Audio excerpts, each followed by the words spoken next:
All right, I think I am live. Let me check here. I don't know if this is working here on this end. Let me just make sure. Well, I got the email. It says we're live, so it must be true. Let me try going back in here. There, I think there it is. We are live. Hey, Zen friends. Happy Sunday evening to you, or early Monday morning to some of you. So happy to have you here. And here we are, another evening. Um, I did start this last week being live Wednesday nights, starting Wednesday nights through Sunday nights. I'm no longer doing the morning sessions on Saturday. That's why I added a Wednesday night session. And Sunday morning, I pushed up to starting at 5 p.m. So I used to start at 6 p.m. in my evening sessions, but now it's 5 all the way across and Wednesday through Sunday. But if you guys hadn't seen, especially for my international um, subscribers, uh, this is like in the middle of the night for a lot of people over there. So I have started posting my session early in the morning when I wake up and do my own social media and all my little admin work. I create the session and post it early.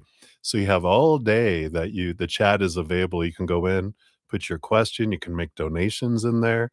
You can always make your donations via, all the ones in the description box, the Venmo, PayPal,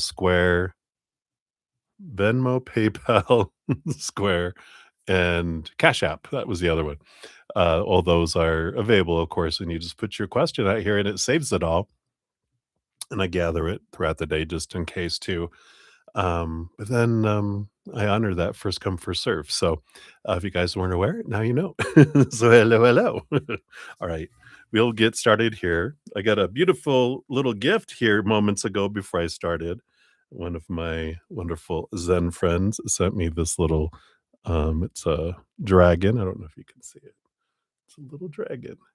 Dragons are one of my spirit animals, actually two of them come to me as a dragon and like a serpent dragon of the water for my water element spirit guide. So it means something extra special for me. And so thank you. It's from Deb Deb. So thank you so much. I'm going to attempt to wear it and not knock things around with it. All right. So let's get started, everybody. Before we get into all the readings, we're going to take a big deep breath and come back to this moment, out of the future, out of the past, out of the chaos of the world, into this now moment where we do have access to this beautiful, eternal, unconditional love. Because in the future and in the past, it's where all the fear's at, right? In that outside world. When we come into here, that's where we find our solid place. So we'll start that, and then we'll bring in the singing bowl here for some more energy. So if you want to join, we're going to take a big deep breath in, hold it for as long as you feel comfortable, then slow exhale, remembering to come back to this moment. Right, here we go.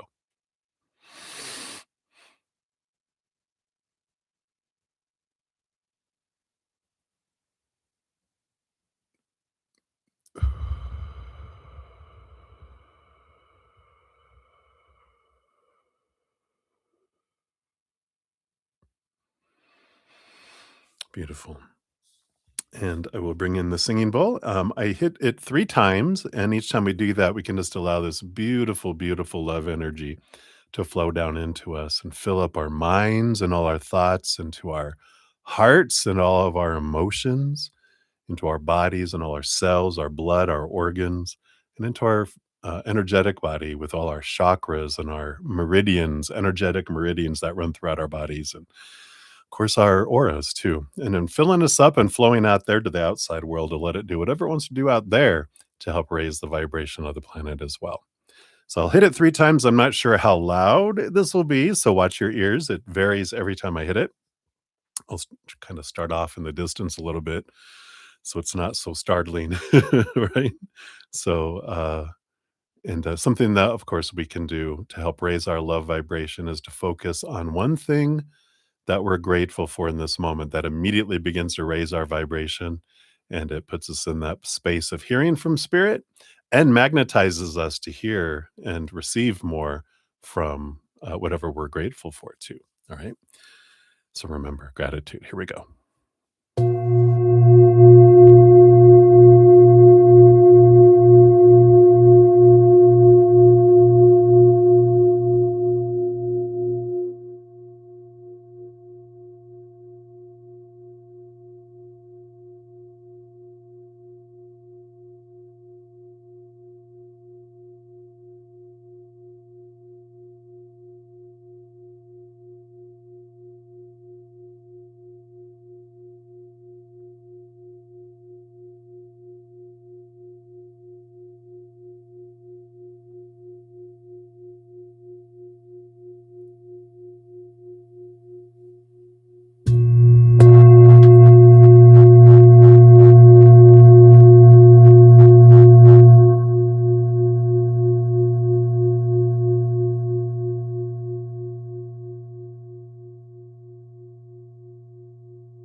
Beautiful, beautiful. Wow, she is singing, singing, singing tonight. Boom, boom, boom. She's just gonna sing all night if we let her. Just put her down here on her little table. Hey, Deb. Guess what I got on? Thank you so very much. I loved it. I love the card too. Thank you. Beautiful, beautiful. It's I love it. I'm gonna wear it all the time. It's look, it doesn't fall off. My hand's big enough. So I love it. Hello, everybody. Planetary energy. Yeah, what a wonderful lot of beautiful lot of beautiful energies, but extreme energies for sure. Ah, what a wonderful day. What a wonderful day. So thank you guys for being here. Thank you for all your love. And I'm excited, as always, to see what messages come through from Spirit today, see what we can learn from them for sure. So I am excited to get into everything here. But before we do that, I want to welcome, of course, all my Zen friends. Thank you for being here. And if you're new to my channel, we're new to these readings, welcome. We got some new subscribers going on. So welcome. We're happy to have you here. We got a great group of Zen friends with huge hearts, great senses of humor. Definitely two things that help us on this human adventure. So welcome. There's always room for more Zen friends. You're always welcome here. We try to create a space of high vibration, humor, love, and a safe space. So um, we try to keep it that way. So thank you guys for all the love that you bring. If you want to know how the whole process works, all the information's down in the description box of the video. Basically, free readings are first come, first serve. They're like 1 to 2 card readings. Sometimes 3. Spirit will throw out an extra one, but they're generally 2 card for the most part. But if you make a donation, I do honor that energy exchange. I step out of the free readings, dive deeper, meaning we pull more cards. That's the whole spill in the tea with Brother Z. We do pull more tarot, get more information. And the donations also, you get a fortune cookie that rounds out your reading at the end of it. Um, Today we're using the well-being cards still from Esther and Jerry Hicks. That's who you'll get a fortune cookie from. I love they're the ones that channel Abraham, an entity, beautiful, wise energy. And while I'm showing the cards, this is the one we're going to continue to use. I've been using this dark fantasy tarot. I just like the crispness of it. We might have something new for next session, next week, but I've been using these all week because I really like them. But I get tired of seeing them all too, so don't worry.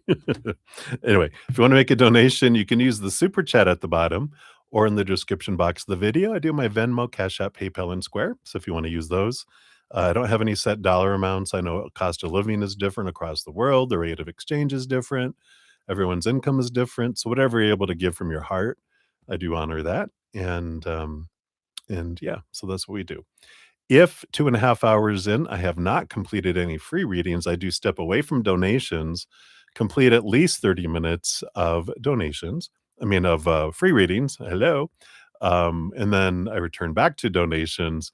Definitely always to finish those out each session. And then if I have energy left after all that, then if I have any free readings outstanding, I try to complete as many of those at the end as well. I always do a pinned comment after the stream is over that lists all of the um, readings completed with timestamps. So if you put your question and you go run off and go do what you need to do, and you come back after the stream is over, then you can just click on your timestamp and it will take you right to your reading. So I like that. I'm so grateful that YouTube has that. I think that's the big skinny on all of that stuff. Also, every new moon and full moon, I do have a giveaway where I give away a 30-minute personal recorded reading or one of my energetic hedges, if that's what you prefer. And so we have a new moon coming up next week in Capricorn. And so here's the link to get into that drawing if you're interested. And in the description box of the video, I always have my current giveaways, drawings, any specials are always listed. So if you check the most recent stream, you can find everything that's out there. Um, yeah, I have a playlist too, a playlist link, excuse me, of the 2026 winners. That also includes all the videos of announcing the drawings too, if you ever, check those out. Yeah, I think that's it. We also have a free podcast called The Easier Path. So if you want to dive in deeper with spirit and Breda Zen, I have the playlist link in the description box. I just posted the most recent of the podcast adventures, which is called Defense, which is great. It's from a book, The Next Conversation by Jefferson Fisher. I quoted a lot from there. Just an amazing chapter. The book is just, I highly recommend it. And he also is on Instagram under his name, Jefferson Fisher. It's just Fisher. And great information on how to communicate. Argue less. I think it's argue less, communicate more. Oh, it's over here on the shelf. I was like, I think I moved it off my desk because I finished reading it. But great stuff in there, and so check that out if you're interested in how to see how we can be less defensive. And give some great tools, like he talks about taking conversational breath, which is a slow breath, not a, because that just tends to piss people off, right? It's a slow, like 7 to 9 seconds, and while you're in that silence, you imagine their words not reaching you, but dropping, and then you have to physically, imagine yourself picking them up and go, "Do I really wanna pick up their words just to throw them back at them? No, I'm not gonna let them reach me, they're just gonna drop," and I love that visual, but that's some of the stuff he talks about. I do talk about it in the podcast if you're interested in that. Also, how we can make it an easier choice for other people not to get defensive, some steps we can take to not be offensive or be taken defensively from other people. Well, of course, we can't choose other people's emotions, but we can make it easier for them to choose not to by not going, "You did this to me." That just, again, pisses us off, right? If anyone don't make me do the dragon. What was that movie? Outrageous Fortune? Was that the one with Lily Tomlin when she had a little bracelet made from rattlesnakes and she would go I'm gonna use the dragon in that manner now. Anyway, I digress. So, that is all the skinny on the stuff. Let's do some shout outs. Let me get the little, lists created here, and we'll get into the readings here. So we'll start at the bottom here. We got Carmel Damon. Hello, hello, Carmel. Good to see you. Getting your free reading on the books here. And then Deb. Looks better on you. Well, probably because 'cause I'm bigger. It probably look like a ball and chain on you. But thank you so much. I'm so grateful. I really love this. It's gonna be one of my reminders to connect to my spirit guides, so I appreciate that so much. And in the card did crack me up. I'm sure I won't show the inside of the card, but this was the card that was sent with it. It's hilarious. I love it. Out in the ethereal. Let's go. Woo, all right. And then we got Tim De La Gem. Hello, hello. Wow. Oh, fun. Yeah. Some spirit can really bring some deep stuff, right? So glad it helped give you some ideas on how to think about things. So I love that. And we got Leslie in the house. Hey, Leslie. Don't see any questions from you yet. And just in case, um, there's been some quirkiness and some chats here and there where YouTube keeps your posts a secret from me. You see it, and, for a moment, and YouTube keeps it to themselves and doesn't share it with me. So if I see you say hello and you haven't put out a question yet, I'll try to mention it just in case. So if you put a question, I don't see one, so repost that if you did. I appreciate that. All right. And then we have Brenda Globy. Brenda, I got you on the list here. Hello, hello. And we got Shanji. Hey, I got your donation. You actually will be one, two, three, four. You'll be number 5 in the donations here when we get started there. So thank you for that. Good to see you. And we got Jojo. Hey, Jojo. Absolutely. Got you on the free reading list here. We'll check into your aura. And we have those here, and then we have, Trenton is new. Hey, Trenton. Welcome, welcome. Glad to have you here.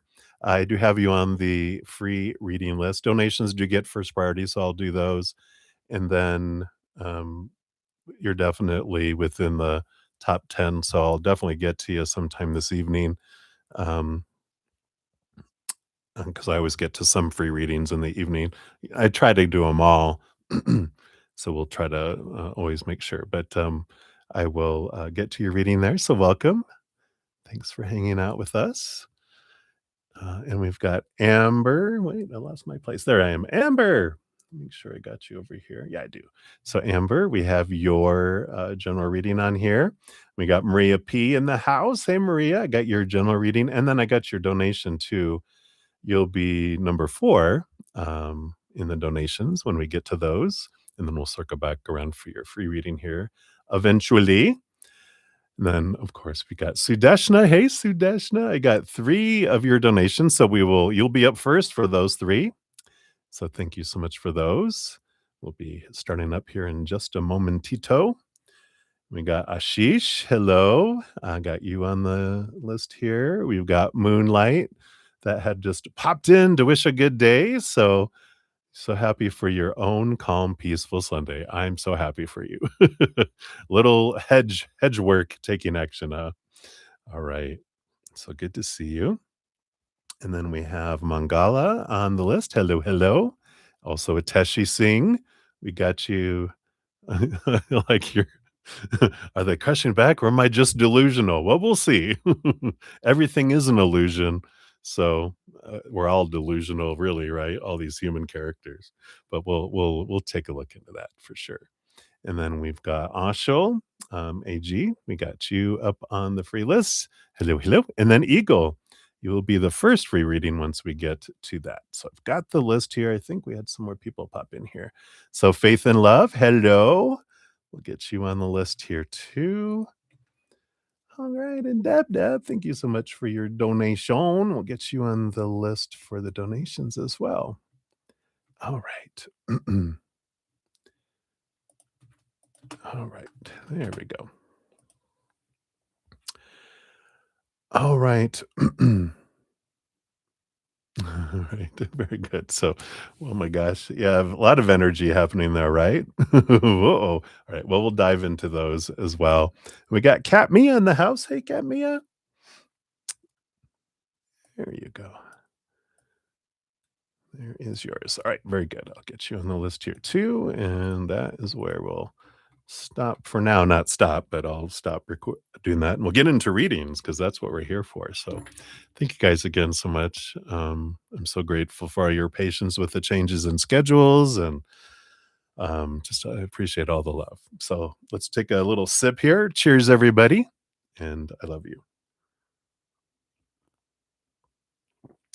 And I love my coffee. All right. So let's get into it. So up first, we got Sudeshna. Here's number one for you. And of course, we'll post a timestamp for each one. So number one, let's give that a love and a like up here. Good to see you. I hope you're doing well. And this is for Sumita. All right. Take a look here. So we'll call him Deb. So will they get married? All right, we'll take a look here based on current energies.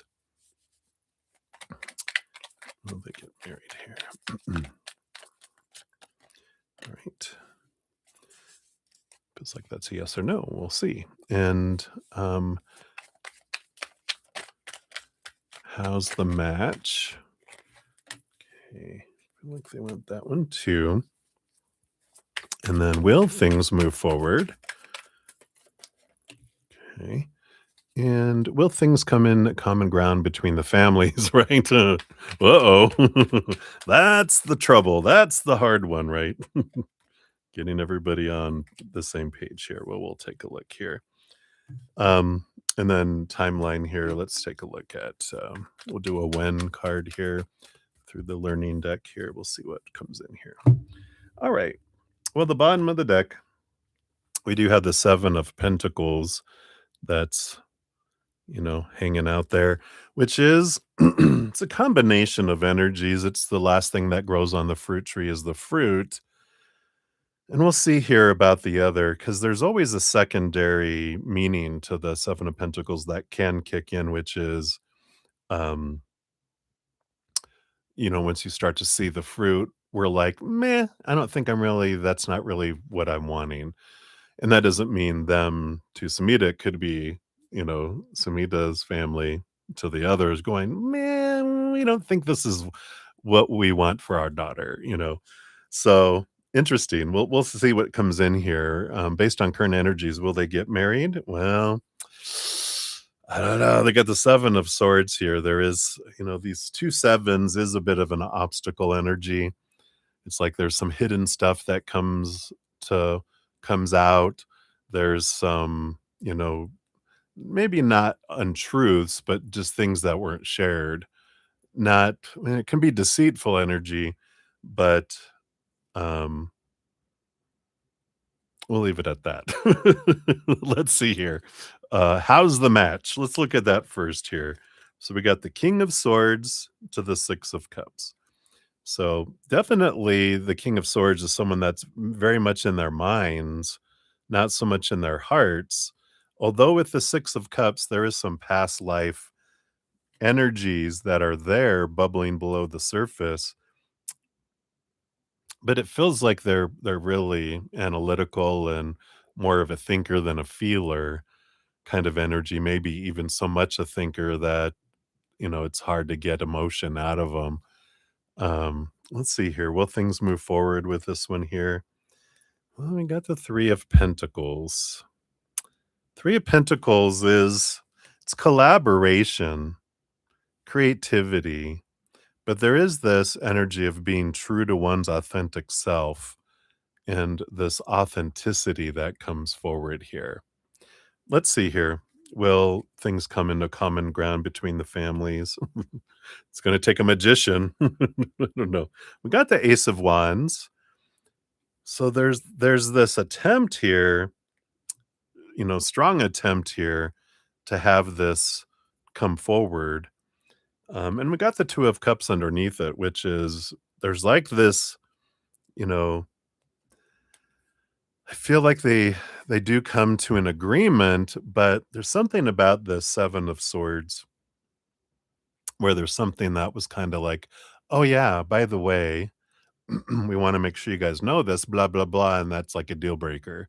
They're like, why didn't you mention this like when we first were talking? We didn't think it mattered, and maybe it doesn't matter to them, but it is something that matters to Samita and her family, right? Let's see what's on the bottom of the deck as far as timelines here. Yeah, we've got August 23rd to September 22nd.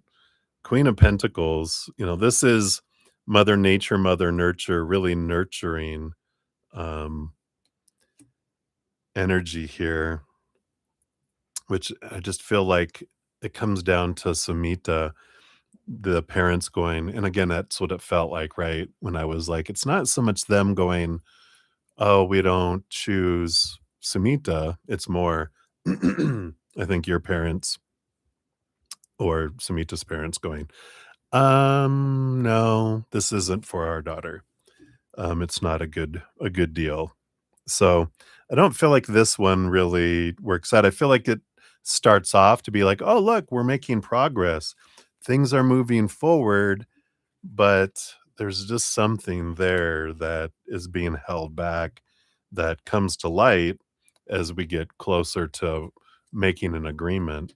And it does feel a little bit like that it wasn't, and that's why it didn't feel like it was intentionally deceptive. They just didn't feel like it was a big deal on their end. And but that's what happens, right? There's things that mean something more to us than they do other people. And when someone does something or says something or isn't going to be able to provide something, we're like, no, that's like a huge thing on our list. As we mentioned in the beginning, oh yeah, I guess you did, but sorry, but I feel like that one doesn't end up going uh, very far there. So that is what they have for that first one. Let's give you a fortune cookie for that too. So what else can we know about this here? I feel like this one is the one.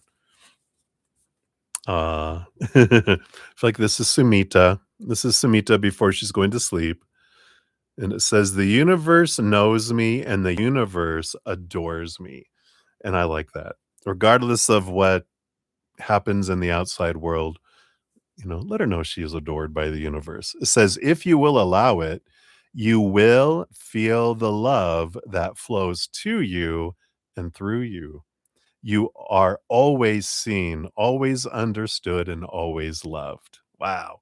I love that for Sumita. It can be for all of us, though. All right. So that's for number one. Thank you again for your multiple donations here. So, number two here, let's get this set up here. There we go. So, number two, thank you so much for that. Here is your timestamp so far. We'll give that a love and a like here. All right. And so now we're looking into Arnab. And so he's a past match, one that is returning back or trying to return back, or we want to know if they will. Let's find out here.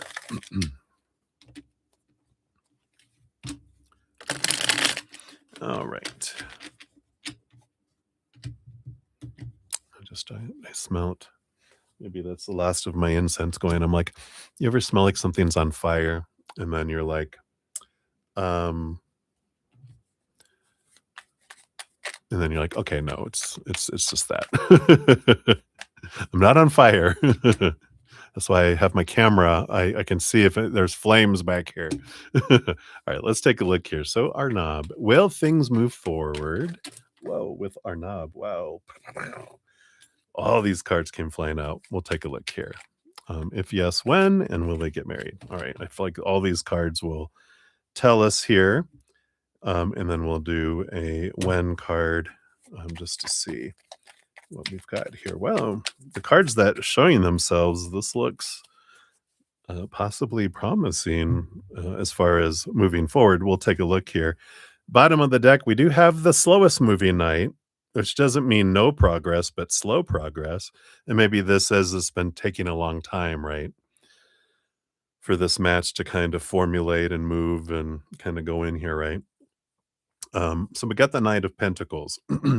We do have the Ten of Pentacles, which does represent here a it's partnership. It's a, it has the castle, the children, the dog, usually has everything. It's one of the cards that represents relationship energy. So it's looking positive there. Let's see what these other cards that um popped up here. Oh my god. All right.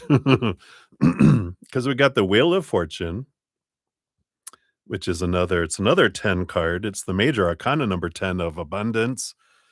Um, of course, one of the beneficial cards, right? We got another 10, the 10 of cups, which is another happy relationship energy that comes in here. So we've got three tens, an ending and beginning energy. And we do have the Ace of Pentacles, which came out next to the Eight of Cups, which makes sense of why it was walking away before, but it's a new opportunity that's coming back again here. This feels like a very progressive energy. Let's see what these other three cards are. We got the Full card, ending of an old adventure, the beginning of a new one. Another very positive card of new beginnings. All this endings and new beginning energy. We have the Magician, the number one of the major arcana, which is another energy. So there's something that changed in the energy and the approach that kind of has evolved this year. Oh my gosh. And then the last card we have is the Lovers. So um this makes sense too. That Six of Cups that we got on Deb can mean someone coming back from the past too, that kind of you know, they're like, well, I don't think we want that one. We want this one, right? Oh my gosh. You just I love it when all this happens. You can still tell I've been doing tarot for decades. I still get excited when things like all this comes together because the when card is the Four of Wands, the marriage card. So when will they get married? April 5th to April 29th. Venus and Aries. Yeah. So celebration, harmony.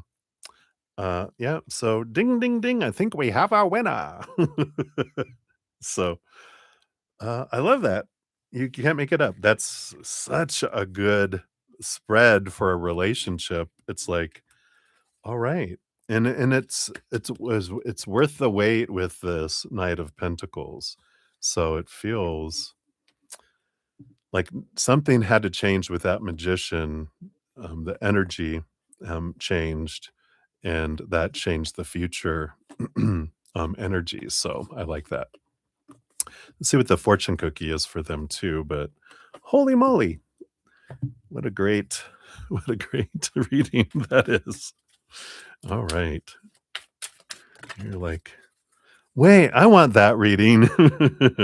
When I'm feeling good, I'm allowing in good. So here's a celebration kind of energy. And it says, "The way you feel is your indication of your vibrational connection to that which is your source. The better you feel, the better your connection. The worse you feel, the more disallowance to that connection." So nothing's more important than that you feel good, because nothing is more important than your connection to that which is your source. I love that. So happy, happy, joy, joy energy coming in there for sure. All right. So I like that. All right. And, so that's for that one. Yay. And then for your third one here, let's grab that here. Here's all 3 of your time stamps. Let me just move this over here. Boom, boom. Let me just shrink these down. There we go. And we'll give that third one a love and a like. Thank you again for your multiple donations. And this one is for you. So we've got here your upcoming week for you: love, career, health, and guidance. So we've got love. Okay. And that one too. All right. And then what else? We've got here career. Okay. And then health, of course, you know the disclaimer. We've talked about it all the time, I know. So I know you know the disclaimer, but for YouTube and everything else, of course, see the disclaimer. I'm not a licensed medical professional. Tarot's for fun and for entertainment purposes only. I do not accept any liability for anyone's choices because everyone has the power of choice. All right. And then guidance. Any other guidance? All right. We got that and that here. And of course, the bottom of the deck, it looks like, wow, this next week you've got the Nine of Cups. So this is more of like emotional joy and dream come true energy. Just feels like there's a wonderful, abundant feeling that's coming in here for you next week. Um, Maybe Sumita's joy is overflowing. She's like, "Hallelujah! I'm gonna get married." All right, let's take a look. For you, for love, we've got the Justice card. So a little bit of time here. Um, like next week is the seeing things from a higher perspective, balancing out. Justice card is Libra energy that rolls over the house of relationships. And so there's a lot of clarity that's coming in of stories, seeing things from a place of unconditional and allowing yourself to have a more freedom, right? Sorry. Okay. I think we're good. I got a little message popped up that said the connection was unstable, but over here we were good. So I think we're still connected and going well here. All right. So what else here? Yeah, you've got the Two of Pentacles. It looks like you're more focusing in here on balance next week as regard to love, seeing things from a higher perspective, like we said with the Justice card. And yeah, there is this, you know, ending energy of the Death card, a transformational type of energy. And the Page of Wands is like a change of the energy overall.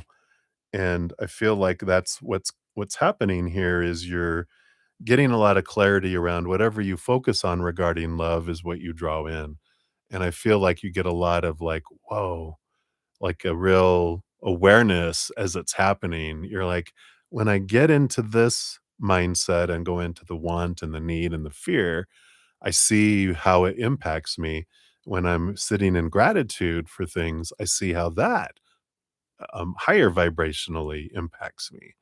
And I feel like this is what happens for you next week here. Yeah, you have the 10 of Pentacles. So underneath it all, it is the beliefs around fullness and what does success and in relationship mean. And so I feel like you're really kind of contemplating what is it that I want versus what I've been told I'm supposed to want. And I feel like you're really, it's almost like you're maybe watching Sumita going through it, you know, the process and everything she's going through. It's allowing you to kind of and go, you know, I'm seeing things because I'm sitting from the outside looking in, if that makes sense. So I feel like that's kind of what's happening there. Career, you've got the Emperor. Yeah, you still in this energy of you get to decide what it is that you want and that it's not other people to tell you. That Emperor energy, clearing the throne room, getting out of your head, following your heart and creating a plan and taking action. So they're reiterating their message they've been giving you around it's time to take action. It's time to take action. It's time to take action. You get to choose where you're going to be and where you're going to go. Yeah, you've got the Hanged Man and the Eight of Swords. So big transformational energy, seeing things from a different perspective, letting go of old mindsets that used to keep you feeling blinded and bound and trapped and restricted and small there as well. So it's time to kind of clear away, again, getting out of your head and getting into your heart, seeing things differently from your, like your, um, soul, your emotional center, not from the fears of what if I don't do what everyone's told me I'm supposed to do. I got to live my life, and I don't want to live like I feel I'm imprisoned. I want to do something that brings me joy, where I'm excited to live, not feel like I'm existing. Right. So I feel like that's kind of still churning in your career energy, and then health.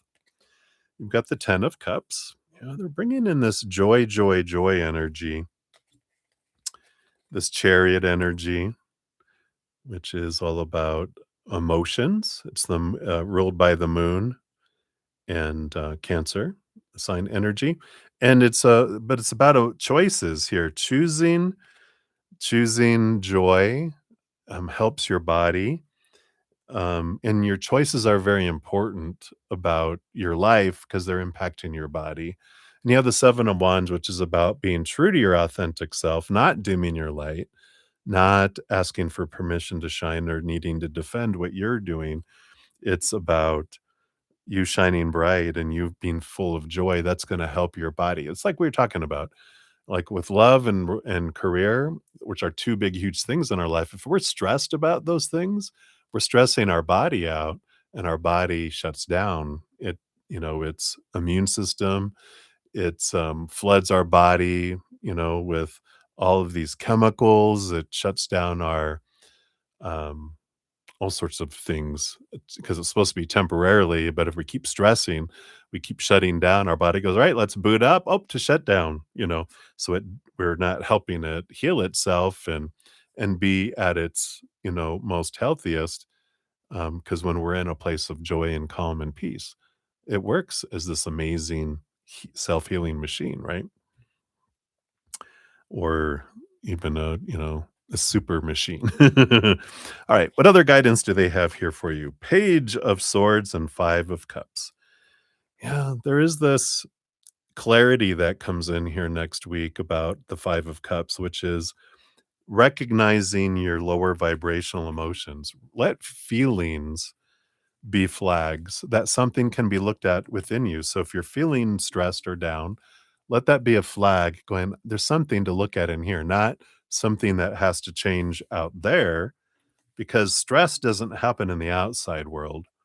Stress happens in here. Our thoughts about the outside world are what cause us stress, not the things itself. Because some things happen in the outside world that are stressing us out aren't stressing someone else out.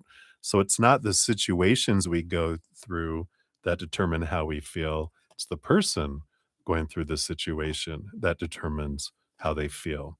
So it's a big awareness is that to question the root of the lower vibrational thoughts that you're feeling and picking up.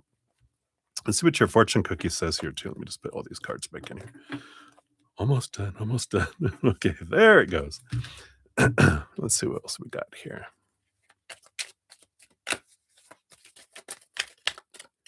All right. I feel like we want that one here. Yeah. My future isn't about my past. Life is only about now. And it's not about the future either. It says nothing that has ever happened has anything to do with now, unless in my now I continue to think and speak about it. Fresh new thoughts today will always give me a fresh new experience. There we go.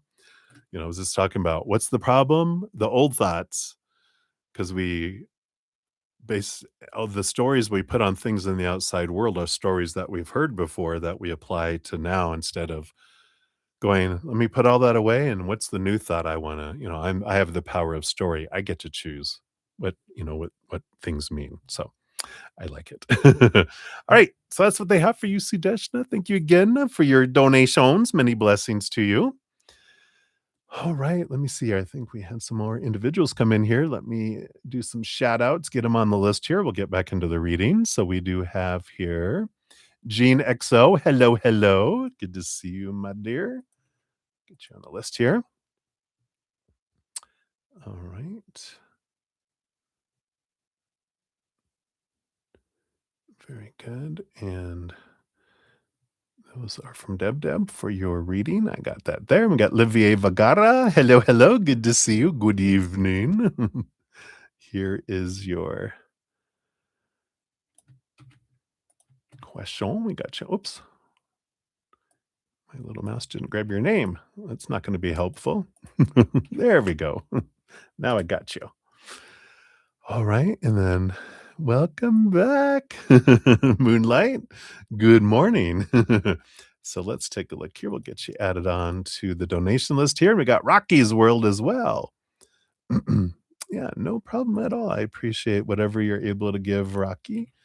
So I'll get you on here. And of course, you'll put your question out there, but I got you on the list here. All right. I think we have everyone here. So thank you guys again for all the thumbs up. It does show the channel and me some love, and I appreciate that so much. You're also part of the love tsunami, helping spread the Zen love throughout the planet. So thank you for being part of the wave. All right, let's take another sip here, everybody. Cheers. Ooh, hot, hot, hot. Okay, let's. I'm glad this little coffee warmer has 3 settings. We'll make that a little less hot. All right. So, Maria P., you are up next. Here is your timestamp. Boom, boom. And I got you over here. It's not a touch screen. I have it on my computer. There we are. So thank you for your donation via the PayPal. Up next, we'll have Shanji and then Rocky Mountain Deb, and then Moonlight, and then Rocky's World is where we're at on donations, just so you guys can know where we're at. So let's take a look here. Maria, Wally's thoughts and feelings towards you today. Okay, we've got thoughts and we have the feelings. His thoughts on your chat today. We got the dark side energy. What's coming for you guys? A message from work for you. And what about your work week? We'll just add that on to the bottom of that there. Sorry, you're going to hear the little knocking. I'm not used to wearing a bracelet, so bang, bang, bang. Okay, and then when will you hang out this week? Okay. And then how does your soulmate look? And then what's coming for you this month, love and work. All right. So let's take a look here. Wally's thoughts. Well, he's really looking at that 4 of Pentacles. He's really, we've been consistently getting that, that he's really hyper and super focused on trying to build a solid foundation, trying to determine, and this is that house energy, but it's not just about making sure that they can have a home for, the baby mama so that, they're not feeling like they're leaving them abandoned out on the street, but they also want something solid for them, of course, with whoever they're going to be with. Wink, wink. Um, so they really have that a lot on their mind about security and building that. The emotions, yeah, Empress. Even the emotions are about building creativity, wanting a harvest, wanting abundance. But towards you, there's also, they see you as an Empress, that sensuality, that emotional connection, so much emotion with the Empress. So it just feels like things have really expanded since, they gave you the promise ring, and it's, really, they didn't do it lightly. It was a big decision for them to decide to do it, because they don't just, oh, like we talked, this will shut her up. No, it's like, I don't want to hurt anyone, so I'm not going to do it if I don't mean it. And he meant it. So I like that. His thoughts on your chat today. Yeah, Ace of Pentacles. This is a card of abundance, new opportunity, create something new together kind of energy. It feels very well, it's an abundance card in the physical world, opportunity to build something together. It's a gift in a way of building our worth together, if that resonates with your conversation. The dark side, you got the 7 of swords. Yeah, a lot of deceit, a lot of, um, secrets between the 2 of them. And that's they have been doing that for a very long time, holding everything close because they can't trust each other.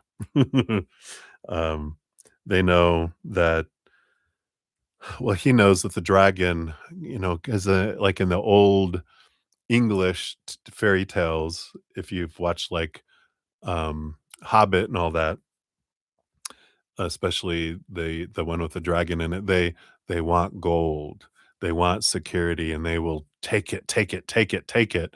So they've gotta hold, Wally has to hold his cards close to his chest or they'll wanna take everything.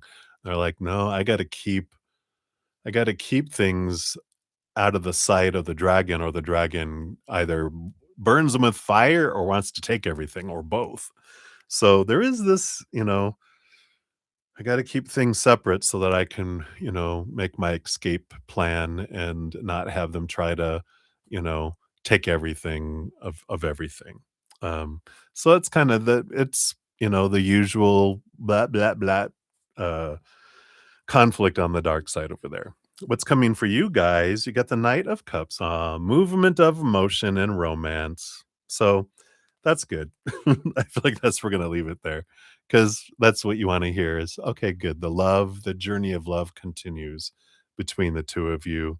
You're on this quest for that." Um, Message from work for you, you got the King of Cups. There's this great balance between head and heart. It's very compatible energy. So I feel like if you're worried about anything at work, just know everything's fine. Everything's flowing, it feels, with this energy that's here. Your work week, you've got the Queen of Pentacles. Yeah, it's like the Empress. Abundance, fullness, harvest, very wonderful nurturing energy coming in there. So it feels like the work week is gonna um, feel full and abundant and feel good about it by the time you get to the end of it. When will you hang out this week? You've got the Knight of Swords. Knight of Swords is a lot of clarity. Um, this feels like there's a lot going on in both your lives, it feels like this week. But I feel like you guys are going to communicate here and um, communicate a lot with the Knight of Swords because the sword suit is a lot of it's the mental suit, but it's also communication, texting, calling. Um, let's see here about they didn't really give me okay. They said no, we don't want that right now. I feel like they're like learning to communicate your wants and needs is in a in a in a positive different way is the key here for you guys this week. So they're like, ask for what you want, but do it like, it's like, I don't know. I think they're bringing in one of the things I had in my podcast of defensiveness. I think one of the examples they gave is, um, I don't like it when you're, not paying attention to me. That's puts people on the defensive, right? I don't like it when you this. Instead, you do, you know what I love? I love when we're able to spend time doing this together. Um, do you think there's a possibility we could do something like that this week? And they're like, yeah. And so that comes across not as an accusation or a lack energy, it comes through as gratitude, and you can communicate it that way, and that's gonna be much more well received from someone going, "Oh, you appreciate that? Well, I'm gonna give you more of that." Not, "You know what? We haven't done this in a while. Why haven't you wanted to do this?" Fail, um, and accusations and judgment instead of gratitude and then, asking for what you want. So I feel like that's why they wanna do that. That's interesting. Alright. How does your soulmate look? Eight of Pentacles, like a butterfly, they're transforming. Eight of Pentacles, which is, letting the caterpillar go, transforming into this butterfly. So it is someone, of course, and this is what, you know, um, it's someone that is transforming along with you transforming and you guys are, you know, um, kind of on these paths, similar paths of the past in your life, different characters, of course, in different settings, but I feel like in this just feel it does feel like Wally. I mean, they are a soulmate. We have tons of soulmates. Your children are your soulmates. Your parents were your soulmates. When we're talking about the love of my life, that's different, right? But this is someone who is transforming and changing and evolving. And I feel like this matches Wally's energy. What's coming for you this month? Love and work. For love, patience. Things are growing, things are unfolding. Trust, trust the process. Don't try to rush to the end. Trust. Um, that it takes time for the gold to appear when we're doing alchemy. If you try to rush it, it blows up, you lose everything, right? When you're doing alchemy. Don't do that. Don't shake it. You know, allow it to unfold. For work, you got the 6 of Wands. Yeah, you got victory and movement energy there. So that feels very positive for you there too. All right. And I know I'm flying through those, but we talked about that, right? If we want to dive deep into one question, but if we do multiple questions, we kind of do speed round. All right. So that is those. Let's get you a fortune cookie here. And see what we got here. All right. And you got nothing is more important than that I feel good. Yeah. It's about you know, growing the fruit that I want, right? It says, don't do anything that you don't really want to do. Keep yourself in a place of feeling good. Reach for the thought that feels better and watch what happens. So I like that. Instead of the thought that feels, think, which is fear and expectations, right? That's the feeling. But the thoughts of gratitude and higher vibration are what feel, really good.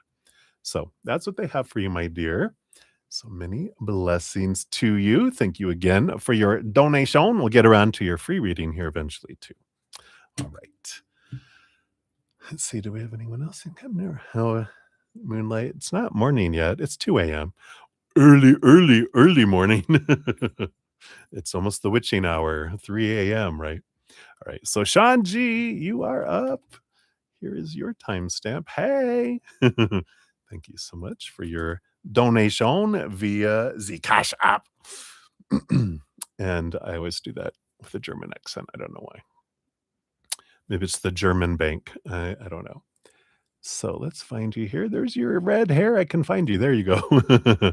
So, Sean, you say you feel very stagnant, like you've been doing a lot of planning, but not enough doing. What can I do to break this busy doing nothing spell? All right, we'll take a look here. I feel like they are saying there's something about astrology that we've been in this. There was something. What is it? Is it Saturn in Pisces that's going to be going into Aries? Deb might know. Deb might speak up. If you know, no pressure, Deb. But I feel like that there's something that's been in Pisces for a while. And I feel like it's Saturn because that's Capricorn ruling the house of work. And I do feel like there's something that's kicking in that that's changing, that's gonna and this is the year of the fire horse. Last year was all about shedding mental and emotional, and this year is all about bringing that yeah, we have been in hermit mode for a while, right? It's bringing us out, bringing all that into action out into the physical world. So I feel like when we hit this fire horse in the middle of February, you're about to go, "Whoa," and really head off. But we'll see if there's anything else too, of course, but I feel like that's, some stuff that it's really supporting us with this movement, um, kind of energy that's coming forward. So let's take a look here. Something that really motivated me was this, I did this end of year thing from Mel Robbins, and I even posted it on a Monday.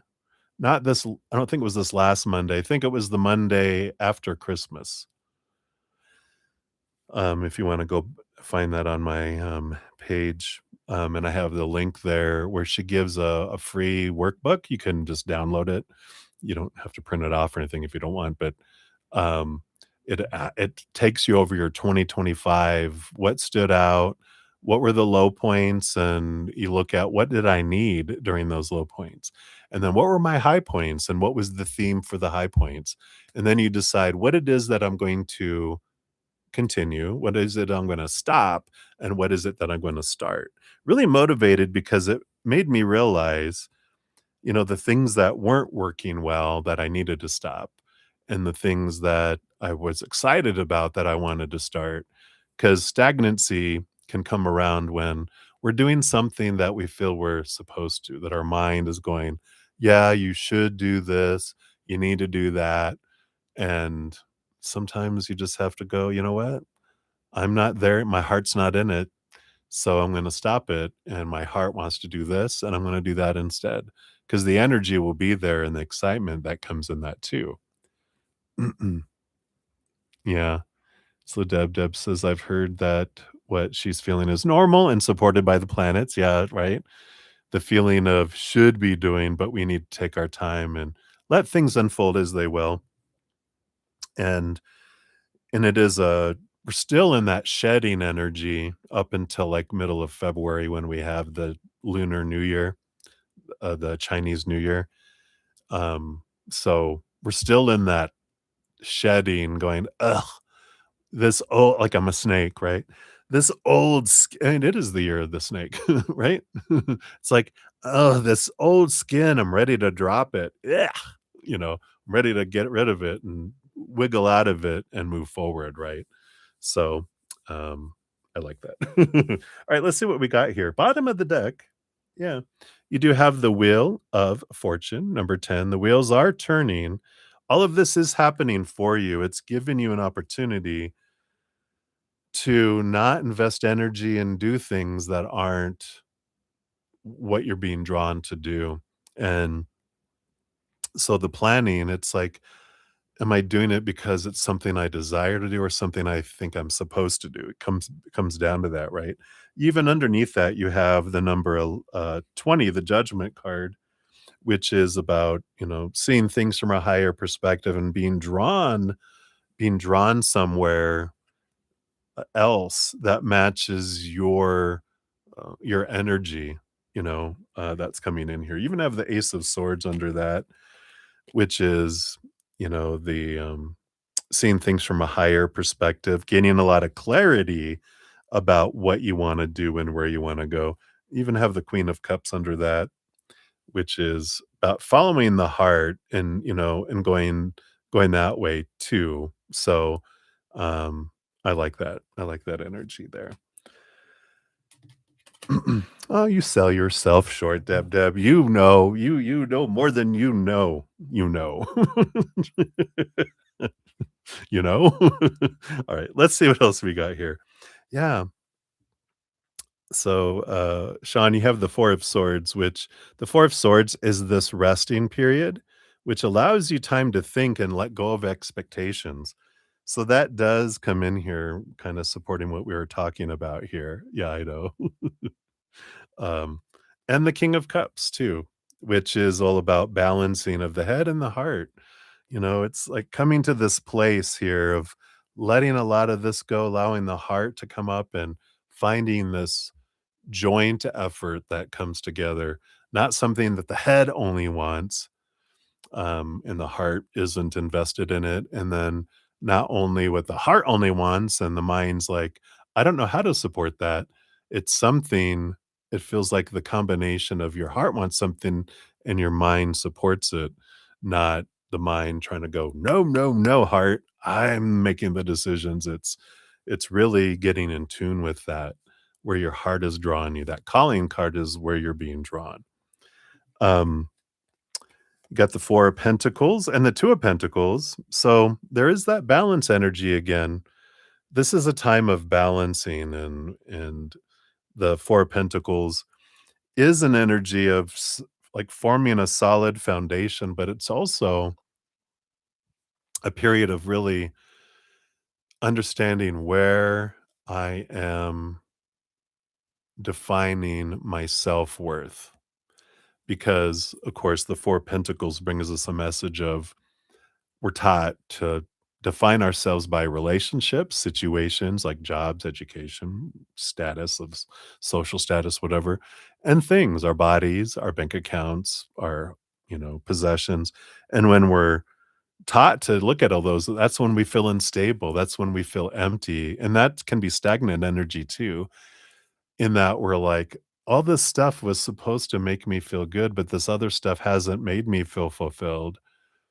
And so I'm just not motivated to do it. I'm not motivated to, you know, um, do these things because they're not, what I'm wanting. They're things I'm feeling I'm supposed to do. And when we have expectations, we feel like we're behind and we're in the negative doing all this work just to get up to zero. And it feels like we kind of abandon it, right? But when we have no expectations and an expression of our heart, we feel gratitude and abundance because there's no expecting and judgment and guilt around stuff. It's all about sharing and expressing, and it doesn't have to be perfect by this some sort of opinion that we've taken on. It's an expression, and then it brings us joy, and then that brings us more joy and more excitement, and we go into that. So hopefully that helps here. Let's see what else we got. 3 more cards. Yeah, you got the I thought that judgment was gonna be justice because I was like, there is this clarity coming in. Again, more balance energy, but this is seeing things from a higher perspective, getting a lot of clarity around this, all these opinions of supposed to be and should be and need to be, have to be, and this is the way it needs to be done, and by this time, and blah blah blah. That's where all that exhaustion comes in. All these, here's the task, and it's like, all right, well, now let's try to do all that to check it all off and go, okay, I've done it, instead of an expression of our heart, right? Yeah, the 4 of Cups. Here's the stagnancy, the boredom energy, the 3 cups of the outside world that don't fill us up, that don't excite us, but everything points us inward too, inward and upward, because that's the only thing that really fills us up and makes us feel alive, is that heart, is our heart, inward and upward, feeling, defining ourselves by the eternal unconditional love of the higher realms. That's the 4 Pentacles. I probably didn't finish talking about that. We're taught to go to the 3 buckets of the outside world, the 3 cups of the outside world, and let me see if I can zero in here. This is I know you're an artist, you'll really appreciate this. See if I can get it to focus. But the 3 cups here are the empty ones, and then here's the hand of the heavens pointing at this golden bigger cup. I'm really close to this micro. I'm sorry if that's loud. Um, but that's the universe pointing at it, going, "This is your treasure." And when we turn inward and upward, then that's when we find that that beautiful feeling of fulfillment and fullness, and then we fill up and overflow. That's where we feel fulfilled, not empty and stagnant and bored and no energy backing something up because the outside world is letting us down. And then you have the strength card, which the strength card is remembering who you really are. The lion is the human part of us. Let's see if it'll focus maybe a little bit. But the maiden is our higher self. And there is something about here. I was just looking at the strength card. I was looking through some notes and cleaning off all this stack of paper on my desk earlier today. And you can see that the higher self is trying to open, or opening in some cards, the lion's mouth, because one, they want you to remember who you really are. You're a part of this eternal supernatural being. But the other thing is to speak your truth. It's trying to open up the human's mouth to speak your truth not to try to do everything else, but to speak and be true to who you are. So I I like this energy, and I feel like you've been working on releasing a lot of mindsets and supposed to be's and should be's. But I feel like we do a lot of that up here, but when it somehow drops this knowing, drops into the knowing, when you feel it in your gut, and you're like, I'm going to be true to me, not what everyone else thinks I should be, or the definition of what everyone says I should be. And that's when excitement comes in because it becomes an adventure instead of a task. It becomes uh, an expression of who you are instead of work. And I like this change of energy. So hopefully that helps us suit your fortune cookie is here too. Yeah, exactly. Here you are, little flower, sending out your little seedlings to the world, like the dandelion. And it says, my happiness is my greatest gift to others. So your joy is your greatest gift to others. It says, selfishly seek joy because your joy is the greatest gift you can give to anyone. Unless you are in your joy, you have nothing to give anyway. Well, wow. I'm going to say that again. I'm going to let that sink in for myself too. Unless you're in your joy, you have nothing to give anyway. They're reminding me of an old scripture from the Christian Bible from my early Christian days when it was something about, I think it was the chapter about love, and it says, if you have all this and this and this, and you have not love, you have not anything. It's just a like a clanging cymbal. It's not, it's just noise. It's not bringing anything. And it's love and joy and all of that, So I love that for you. It's like selfishly seek your joy. Boom. Right. So that's what they have for you, Sean. Thank you again for your donation. Hopefully that helps a little bit. I'm motivated a little more now too. So cheers.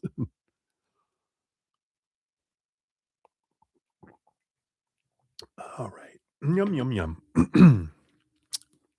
Yep, that temperature's a little better. I did not scald my throat. All right. So up next, we do have Deb. Deb, thank you so much for your donation. Let's get that timestamp down here and scroll up. Thank you so much. We'll give that a love and a like. Appreciate that. And of course, thank you for your gift here. I do love the dragon here. I feel like this reminds me of what my um, spirit guide Zephyr, who is my air elemental spirit guide. This was like what I imagine them to be like. So it's going to be my little reminder for them. So I like it. All right. So you had the family over for dinner last night, and there was wonderful turmoil in Tab's partner's weekend.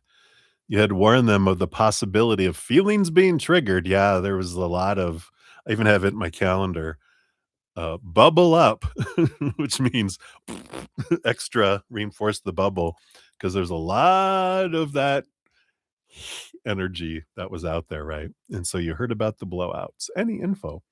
And then you sit down here from info from Spirit around his irritation. Also, Tabitha disappeared last night. Oh, to your Zenden. You found her in there rebalancing. Mariah joined her, and today they told me how much they could feel the energy. Oh, I love that. Anything Spirit wants you to know about your beautiful witchy girls. When the three of us are together, we laugh about how our partners call us witches. That's funny. Witches of Eastwick, but something else, right? Hey, hello, hello.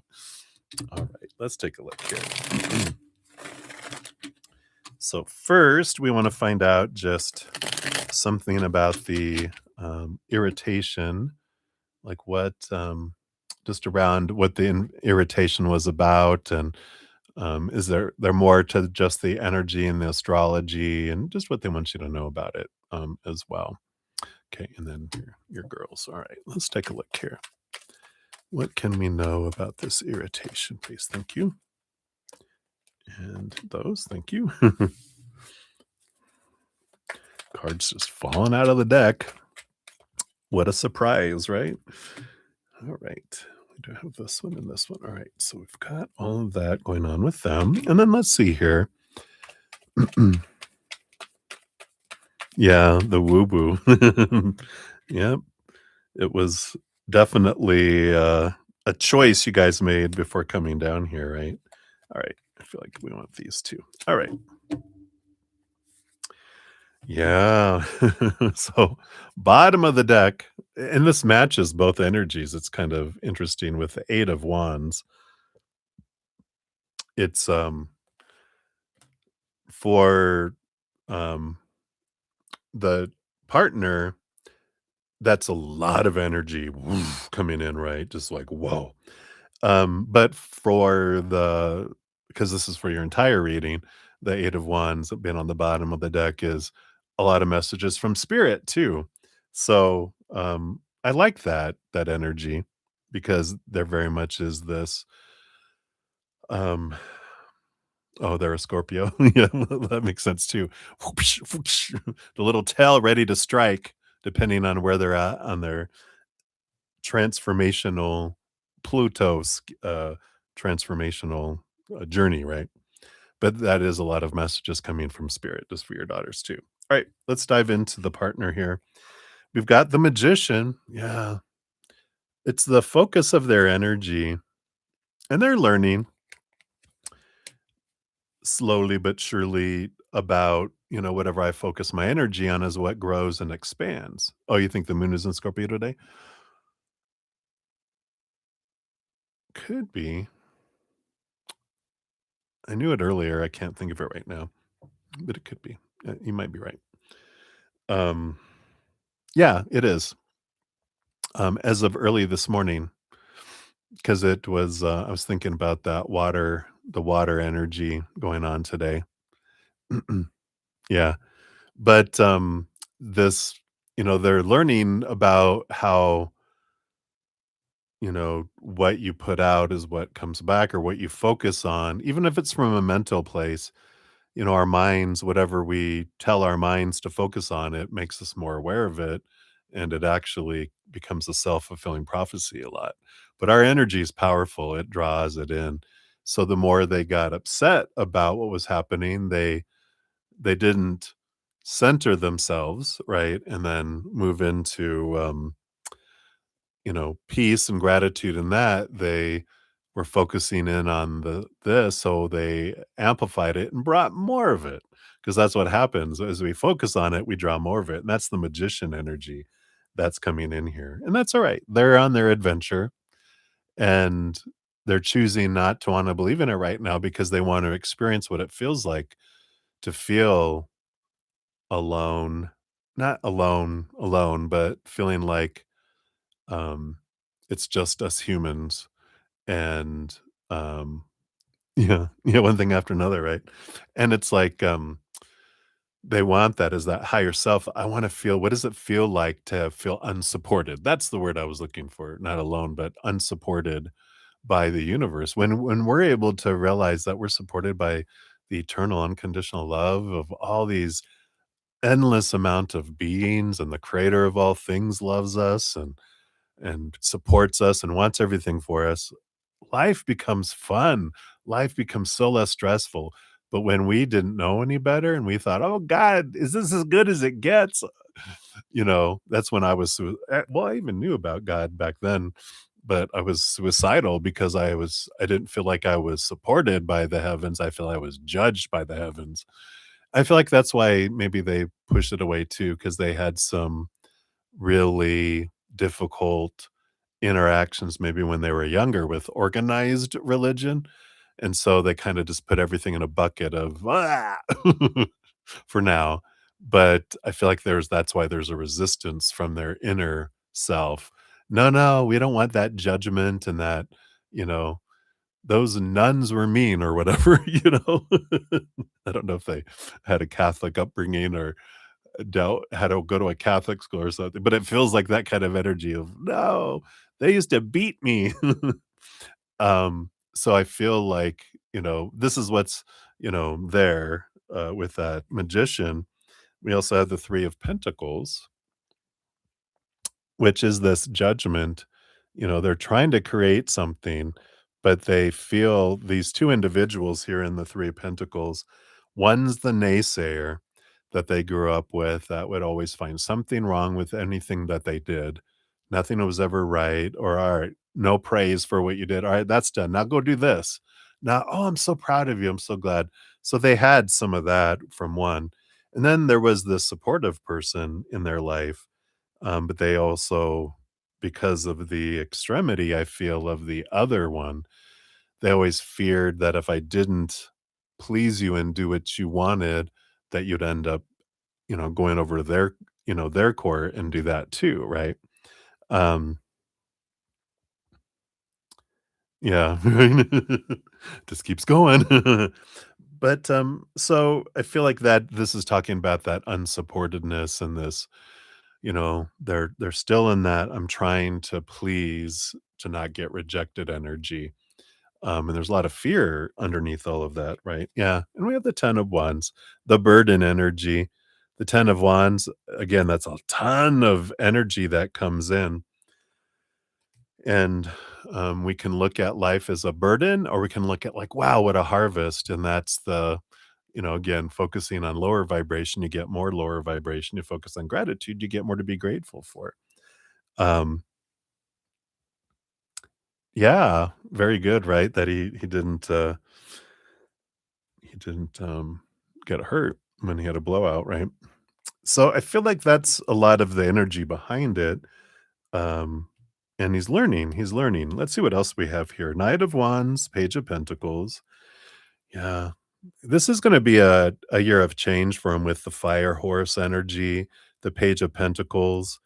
I feel like this is going to be a year where they really are looking at their worth in relationship to the outside world in a different way. And this fire horse energy is going to bring in a lot of action and activity and growth, um, that comes in like a flame to burn away things that, um, are keeping them from seeing their true selves. So they're going to have some activities here, but it is going to help them see their worth in a different way, with this coming in here. So this is part of the plan, the ethereal plan of their soul going, "Yeah, I know I signed up for this. I know this is about to be,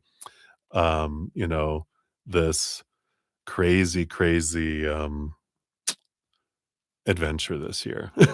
Let's see what else we got here too.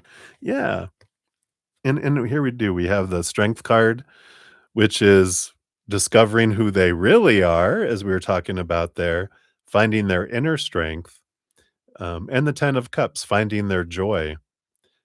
So it's worth it, and they know that, like, their higher self knows this is what they need to go through because they're stubborn, and I cannot judge that because I am too and was very stubborn, and it's going through the stuff that,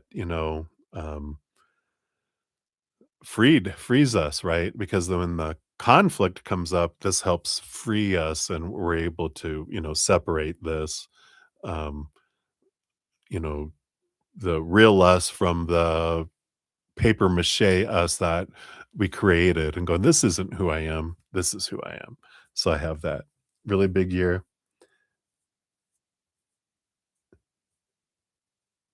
Yeah, yeah. So, yeah, this is gonna be it's gonna be fun for him. And then, yeah, the 4 of Wands. I love that. Joy and celebration, even marriage, if they're not married. But there is this, kind of energy here. Um, so I feel like by the end of the year, it is a joyful celebration that comes through this. So when they're going through it all, it's just going they chose this. And like you said, we just support them on their adventure. We don't It's not our responsibility to change anyone or try to make them be any different. They want to learn the hard way.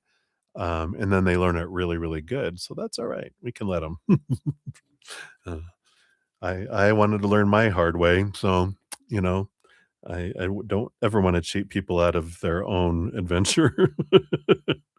All right. So that's for them. Hopefully that uh, helps. And then for the daughters, let's talk about the witchy girls here. Yeah. Yeah. We got Mama Moon with the chariot card energy coming in here. And then the Five of Wands, which is about groups and the energy that comes in here too. I'm reminded of the witches of Eastwick because, it's just the opening scene when they're at that graduation and, you've got all 3 of them sitting in different places, but they're all looking out going they're, like, hot, and they're all thinking, "Rain, rain, rain," separately, but because they were all joining together, here comes this thunderstorm that, you know, makes them have to end this boring, hot, thing, and then everyone is able to do it, and they're like, "Oh my god," and I feel like that's this kind of group that you guys have here, but again, the chariot is movement energy, um, because the chariot, like, represents all the knights. It's like all 4 horses are in front of the carriage taking the chariot, right? But the 5 of Wands is this transformation of energies, and all 3 of you, if you like it amplifies, that comes in here, right? It feels good together. Yeah, because you guys amplify. So, like, if you guys all get in a bad mood, you also amplify that together, but your energy just, it doesn't stack, it multiplies. So it's something great to be aware of there. And then you have these 5 cards that came out. Let's see what these are. Yeah, 5 of swords. You can change conflict by changing the weather. Oh, that's why they wanted to have that, which is a Eastwick. I get it.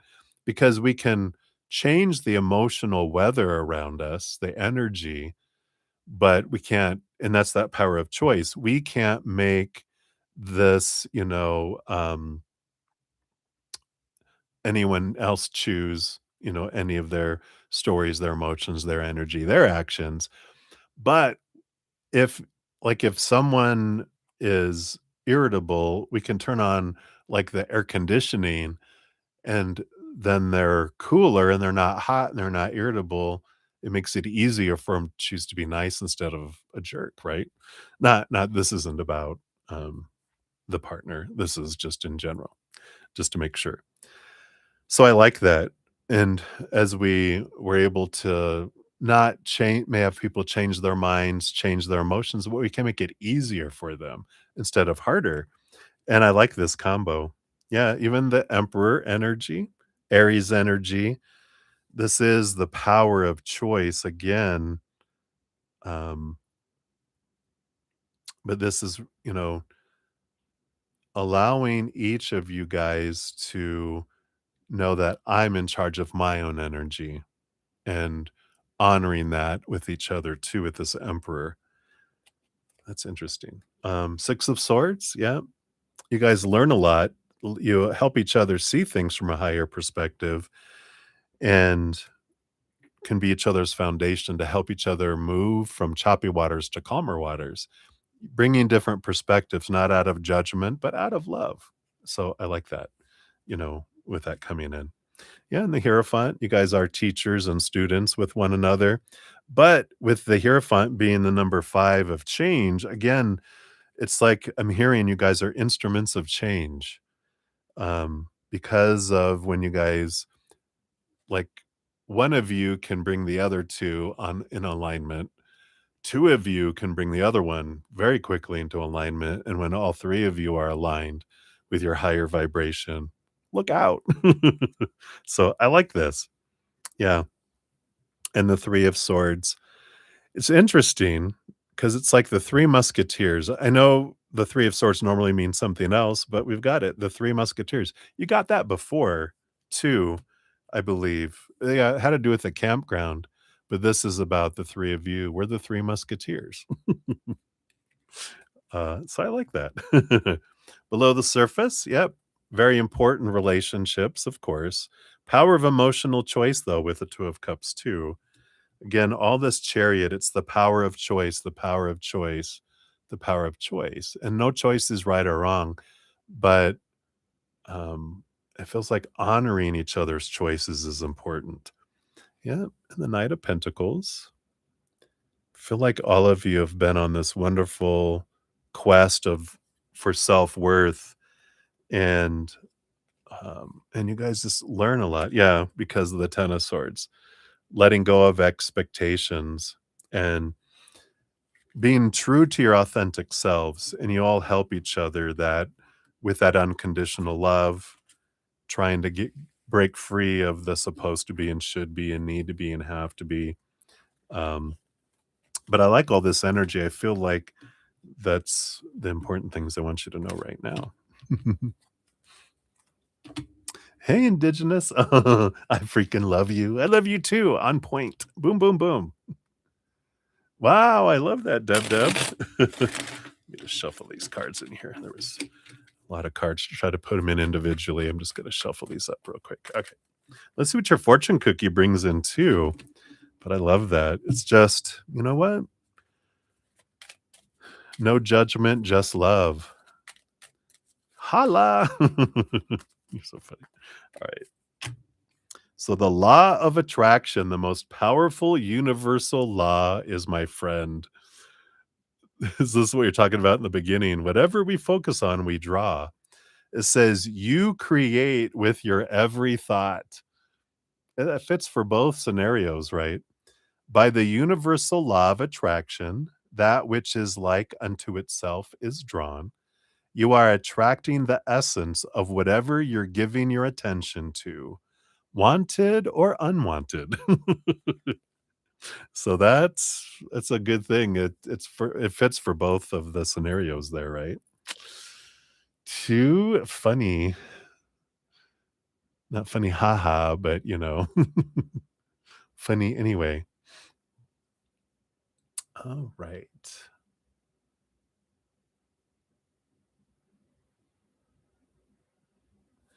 Very good. So that is what we have for you, Deb Deb.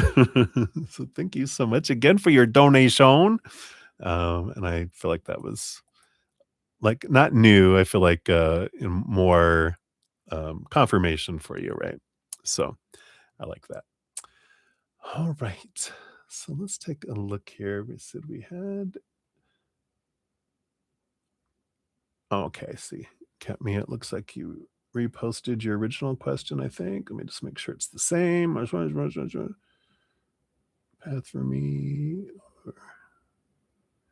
Let me just, I think it's similar, but I'm just going to save over top of it because it looks like it's a little different, but I updated it. And then, of course, we've got Indigenous. Hello, hello. Good to see you. I just had a comment because I loved your comment. And I see your free reading here for flip 3 cards. All right, I will do that once we get to that. I'm on donations right now, and I'll add you to the free reading list. Of course, that's first come, first serve. So we will get to that eventually here. All right, good to see you. I friggin' love you too. I love you guys. All right. So let's get these shuffled up here and we'll dive back in here. So cheers, everybody. Let's take another sip of coffee. Yum, yum, yum. All right. So let's take a look here, make sure we're all up to date. So for donations, we have Moonlight up next and then Rocky's World. And then if I don't have any other donations, we will dive into free readings. So Moonlight, you're at 134.39. Thank you so much for your donation. And the salt shaker, is that salt in the wound? What is this about? Let's take a look here. Thank you for your donation, though. Is your son going to take his situation seriously and follow up with phone call, papers, and stuff without you nagging? Or will he keep the attitude he showed this weekend? What if I kick him out? We can always give them a choice, right? It's like people like choices. It's like, so this is the scenario. What I need from you is you to take this seriously, or I can't live this way, and I'm gonna need you to find somewhere else to live. I'm gonna leave that up to you. Yeah, he sure knows how to salt his wounds. He likes it. It's like pain, right? Pain and suffering, but he's learning, he's growing. All right, let's take a look here. So, based on current energies, is he gonna take his situation seriously? Okay, thank you. Okay, we got those. Is he gonna do the phone calls and stuff without you nagging him? Okay.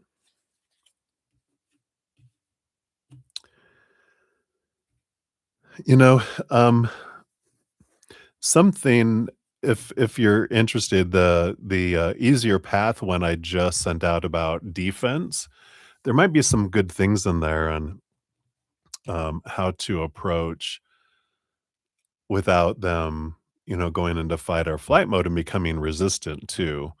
Because, there are things that we can do to keep ourselves from becoming defensive, but there's things we can do to make it easier for the other person, not, so that we can have a conversation and not a fight or an argument, right? Um, so if you're interested, that the link, well, here I'll just put it out here again in case anyone else wants to look at that too. But here's the most recent one here. The spirit just kind of brought that back about, you know, telling somebody to do something, nagging someone to do something, all that does is make them resistant and push back.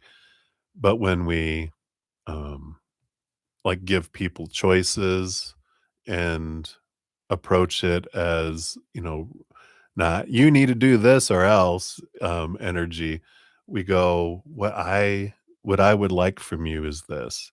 This is what I need, and we make it about us, not about, how they are. And then they can hear then, because otherwise they just shut down and they can't hear anything. La la la la la la la. When we get in defense mode, we're not listening anymore. There's a wall. All we hear through the wall is, you're like, what? I didn't hear you. All right, let's see what else here. Um, what if you kick them out? Well, first of all, we want to see the energies here, if are they going to show the same attitude? And then what if, based on current energies, what would happen if you sent them on a new adventure? We'll take a look here. All right. So let's see here. The first part of it was, is he going to take things seriously? So we've got the King of Swords and the Ten of Pentacles. Yeah, they very much. King of Swords is about mental energy, planning energy, getting into their head logically, and the Ten of Pentacles is about movement. Well, not so much movement as it abundance and fullness. So I feel like we kind of they're bringing back, we mentioned before how they want money, they want abundance, they want to be able to stand on their own, and so they do want, so I feel like they will take things seriously. But let's take a look. Are they going to do the follow-ups and all this without you nagging them? Yeah, we got the 10 of cups, the ace of swords. I feel like, we have the joy energy of the 10 of cups, and then the ace of swords is about like new ways of communicating. And again, I feel like this is why they brought up that, the next conversation by Jefferson Fisher, which is a lot of what I quote from in this uh, episode called Defense or Defense, Defensiveness. Yeah. And it's all about having, it's like the next conversation is how can we approach a conversation from a different way to where we're communicating and not just talking at each other kind of energy. So I feel like they're saying here that if you approach it differently, both of you will have much more joy with each other. Let's see, will he keep his attitude here? We got the Hanged Man, the King of Pentacles. I feel like they're seeing things from a different perspective again, all about abundance. So I do feel like here that they're, you know, realizing, um, realizing uh, that a change is necessary and that they're going to have to do something about it. But they're also learning, they've, you know, it's like R, right? When we interact with someone before, you would give in, before you would let them keep the same cycles and you would end up caving and taking them back or whatever, right? Until you changed and the boundary suddenly was real and they were like, "Oh no, don't worry, this boundary isn't real. I can walk right through it." Punk. And they're like, "What happened?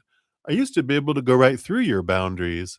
Why is it solid now? Why is it this metal wall?" Right? Um, so I like this, your son also, it's like what they're showing me is, and this may not be your situation at all, but there is this uh, example that I've heard somewhere where, when you are telling your teenager to take out the trash and they don't, and then you raise your voice a second time, "You need to take out the trash." They don't do it because they know that until you're screaming at the top of your lungs and you're at, the 5th time you come, that's when you're serious, then they know where the line is, until suddenly we decide the first time they don't, and then we take away their allowance and their car keys and their phone and whatever, and they're like, "Wait a minute, what happened?" And you're like, "Yeah, on the first time I ask, that's when I want it done, not the 5th." So there's like we have to retrain people when we've been a certain way in our lives. We kinda give them notice, and they're like, "Yeah, yeah, yeah, I know." And you're like, "No, you don't, but you will see that I mean what I say." So it's very interesting, right? You said, "Know exactly watched it. I've talked too much about stuff this weekend, just heard the statements." Yeah, Mama bear will never kick him out. Boo, boo, boo. We'll see what else is here too, around it, but I feel like, there can be a change in communication and it's wonderful. I mean, I learned so much through this book too, and I kinda thought I was pretty well, educated or aware of a lot of stuff with communication being in corporate life for so long, but I was like, "Oh my god, this is good stuff." So, great tool if anyone wants to check into it a little bit too.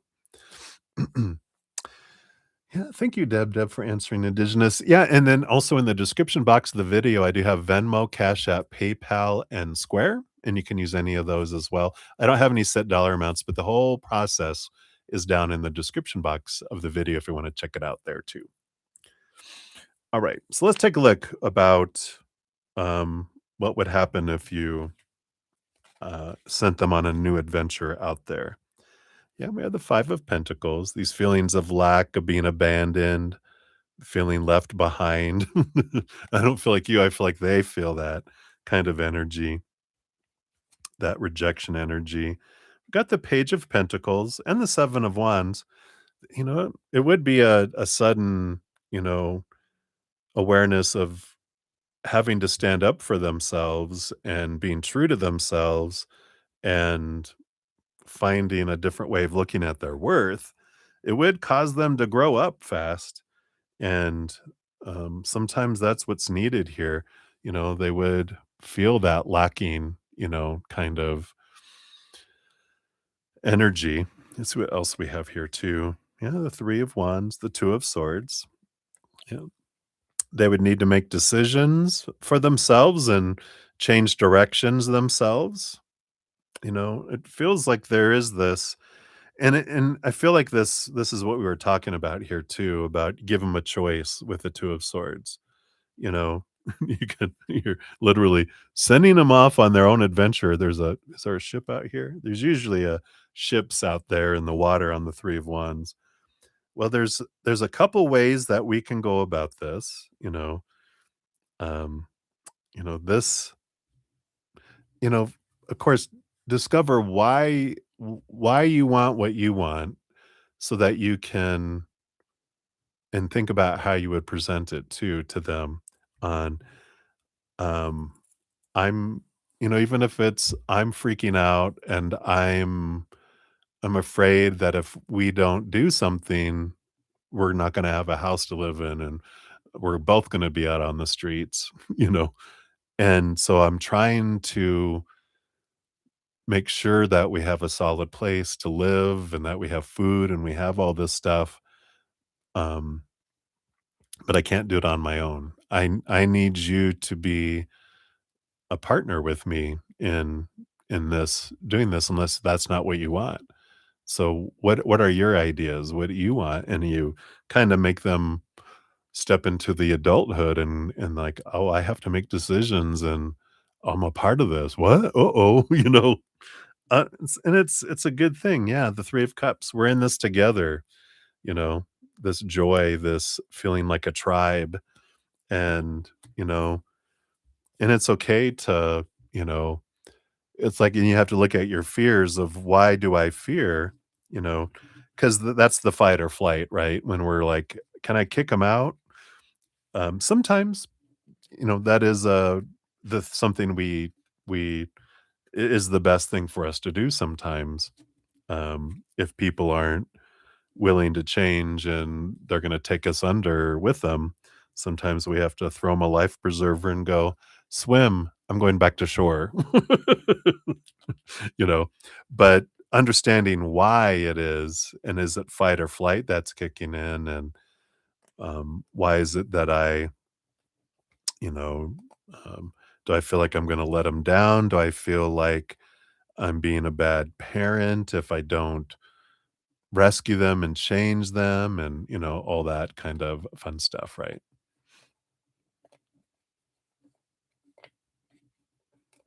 Yeah, right. And so that's a good thing here is I can't support you, um, and let them know what you're willing to do and what you're capable to do financially, right?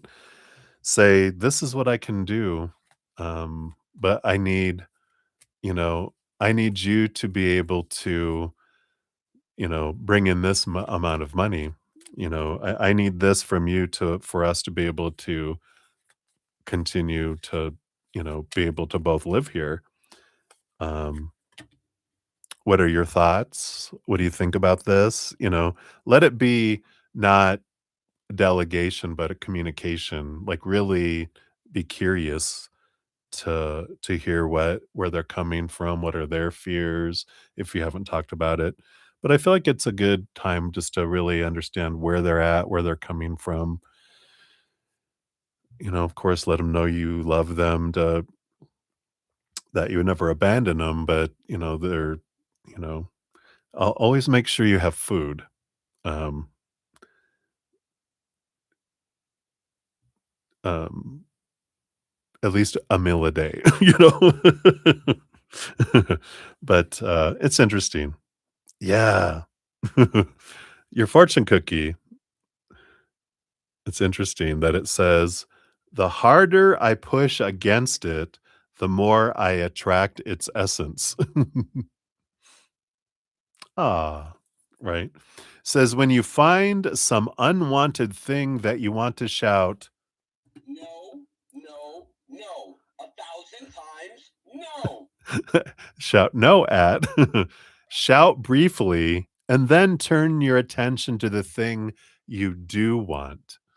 Any attention to anything is a practicing of the vibration that will bring it unto you.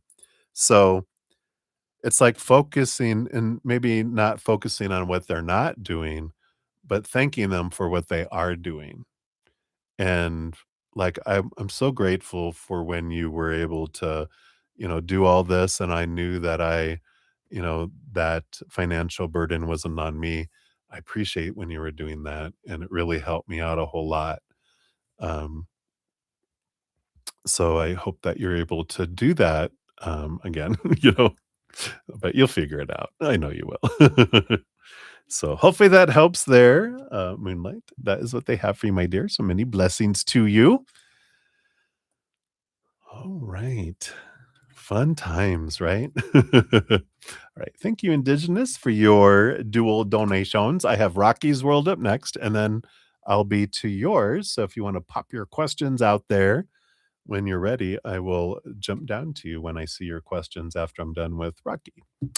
All right. All right. So let us jump down here. So, oops, let me get in the right place here. So, Rocky, you're at 151 even. Look at that. Boom, boom, boom. There's your timestamp. We'll give your donation a love and a like. Thank you so much for that.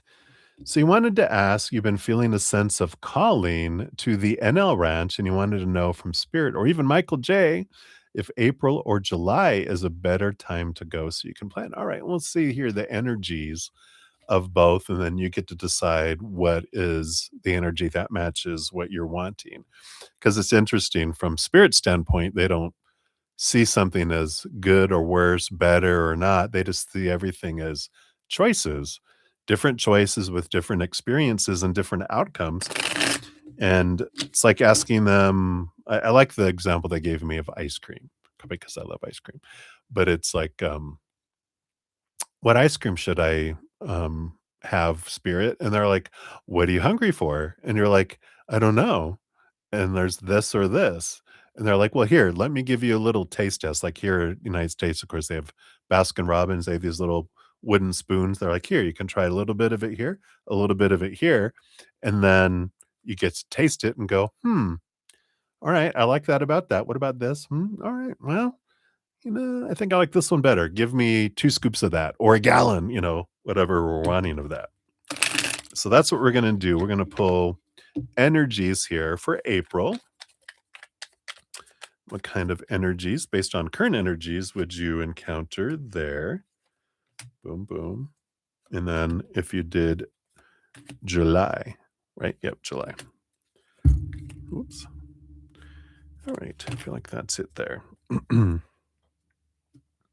Yeah, at the bottom of the deck, you do have the Page of Swords, which is a card of clarity that, I do feel like there will be, um, as time goes on, it's going to become crystal clear for you too. Because I feel like something down your path they're saying is going to bring it really super clear for you anyway. Um, Either something happens where you can't go a certain month or something really stands out that just lines up perfectly. We're like, oh, this is it. That's the clarity I needed to absolutely make my decision of when to go. So I feel like you're going to get that really soon here too, because I feel like you need to make a decision here um, sooner than later. I get it. So let's look here. Whoops, wrong scooching here. All right. So for April, you have the energy of 4 of Pentacles. So there's a solid foundation here with the 4 of Pentacles, along with the Page of Pentacles. Feels here the outside world and the Strength card, which is some good energy here of, I just feel like with this Strength card, it's this energy of being seen, and this brings you an abundance. It brings you the stuff in the outside world too. So, um, I like that. Underneath that here for April, yeah, you do have the Sun card. Again, Leo energy, the Spotlight energy, and the King of Pentacles. All this Pentacles energy feels like April, that somehow you stand out and it brings you this sense of abundance in the outside world. So it feels here very more external abundance than internal, even though that Leo energy can take us inward a little bit too. But this feels more being seen, standing out, being bold, and it's very supported, and you get abundance from that. So that's April. July, you got the 10 of Wands, which there's a lot of energy here. Let's see what this is bringing in, because that can be like a change of energy of, I can either look at it as a burden or I can look at it as a harvest. That's my power here. You also have the Judgment card, which is your higher self calling you to something here. Let's see if this is calling you somewhere else or calling you to there. 10 of Swords. All these 10, even the Judgment card is usually 2 X's, Roman numerals. You got all this ending and beginning energy that happens in July. A lot of transformative energy that comes in. The Knight of Pentacles, yeah, it's the quest for your worth, slow moving, like my little horse, the little slow moving horse, and the Wheel of Fortune. Holy cow! Which is an abundance energy. And this is even that your human understands that this is for you here. I mean, you've got all this ending and beginning energy, very transformative energy in July. I don't know. Can you go to both? Because both of these look good to me. But one feels more externally abundant. This one feels transformational inward in July. So I'm not, I guess it's not up to me to decide what cards and what energy spoke most to you here. But it looks like there's no wrong choice. There's never any wrong choice. But both of these seem very abundant. But like I said, the July one feels internally transformative with endings and beginnings energy, and the April one feels more being seen physically, standing out physically, and then abundance externally coming in. So it's like, what kind of experience are you wanting from going to the ranch? Is it an internal or external experience? And if you can go to both, hey, maybe if you go in April, you'll get an abundance and you can go back again in July. Anyway, hopefully that resonates. Let's see what your fortune cookie is here too. You're so funny, Indigenous. Yeah. Your purpose in life is joy. What brings you your joy? So follow your joy. Says the basis of your life is freedom. The purpose of your life is joy. You are free to choose new avenues for joy, and in your joyous growth, you will add to the experience of all that is. So I like that. And maybe if sunflowers, well, there's the sun again, but if sunflowers mean something to you, maybe that helps with your decision. But I do feel like you'll get clarity here very soon too. If you're still like, I don't know, I feel if you ask them, can you guys just give me some clarity and to make it a no-brainer choice? And they're like, sure. And then they'll bring something and you're like, oh, there you go. So you can always ask them too. All right. So that's what they have for you, Rocky. So many blessings to you. Cheers, cheers.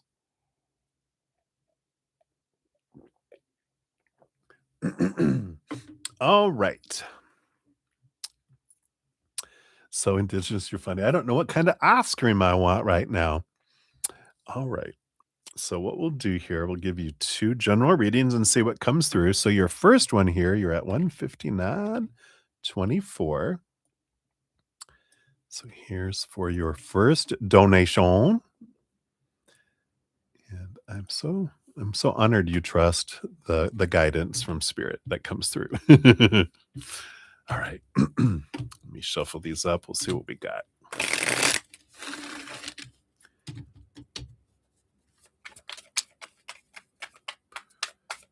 So what do we want for Indigenous? All right, we got those. We got those. We got those underneath, and 3. And that one underneath. All right. We got 3, 3, and 3. So you have one card that came out, and then you've got three cards, three cards, three cards, and then the last two groups of three, you have cards underneath. Oh, never mind. They said that first card goes underneath the first one. So you've got underlying energy under each one too. They're like, no, no, that one belongs under there. I'm like, oh, good. It's all organized now. Three cards, three cards, three cards, one card, one card, one card. So I like this energy. You can even look at it as 31, 31, 31, or 13, 13, 13. So a lot of repetitive energy and numbers. You might even have been seeing a lot of repeating numbers, and that is spirit's way of getting your attention to kind of as a reminder that they're there supporting you. Because sometimes we get so into this life, we know they're there, but we forget that we can call on them for anything, and they want to talk to us. They want us to call on them for clarity, for guidance, chat, whatever. And sometimes it's like them standing behind us and them going, that's synchronicities, and repeating numbers are their way of going, hey, just let you know we're here if you need us. If you need us, let us know. And it's like, all right, thank you. Thanks for the reminder. So synchronicities, I feel, are important. I also feel, with the moon card being on the bottom, which is, of course, Cancer energy, Mother Moon energy, that moon cycles really impact you. Maybe you have a water moon, or maybe you are a Cancer sign, or a water sign, but I feel like a moon energy is always impacting you, been impacting you all your life, and you kind of have this beautiful cycle with the moon.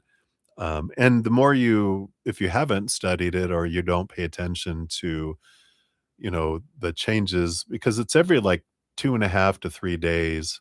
Oh, you're a Taurus. um, do you know what your moon sign is by chance? You might even just have a lot of water in your chart in other planets too.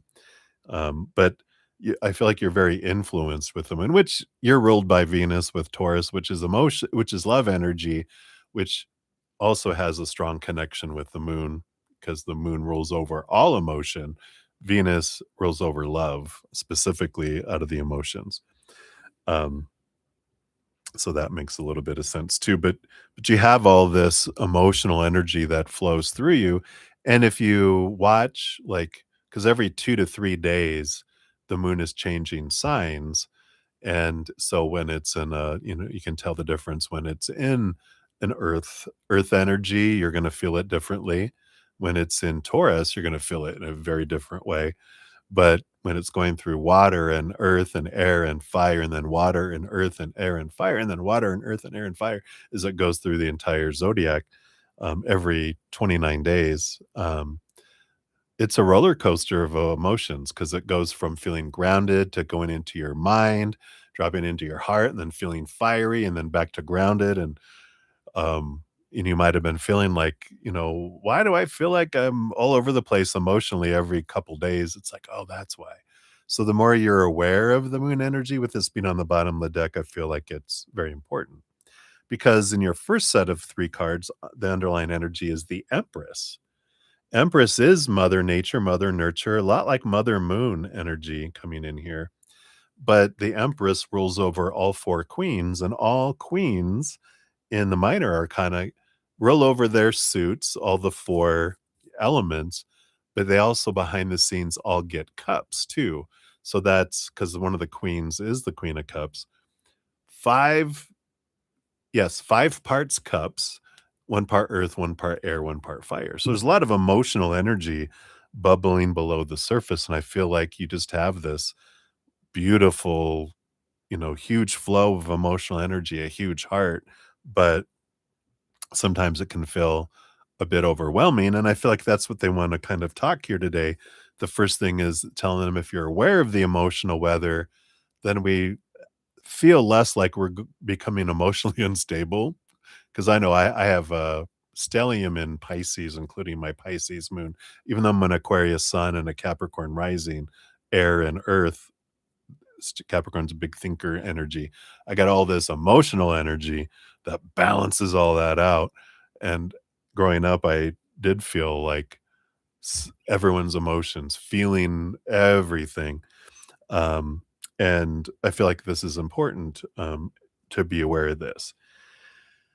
Let's see here. Yeah, I like this because they are here with the Hierophant, drawing you to see things from a different perspective around your emotions. And the Seven of Wands is not to squash your emotions, but allow yourself to. The Seven of Wands is like the sun, not ask permission to shine, not ask permission to let your emotions flow, and not dim your light, not ask permission, not needing to defend yourself, but just to allow yourself to express who you are.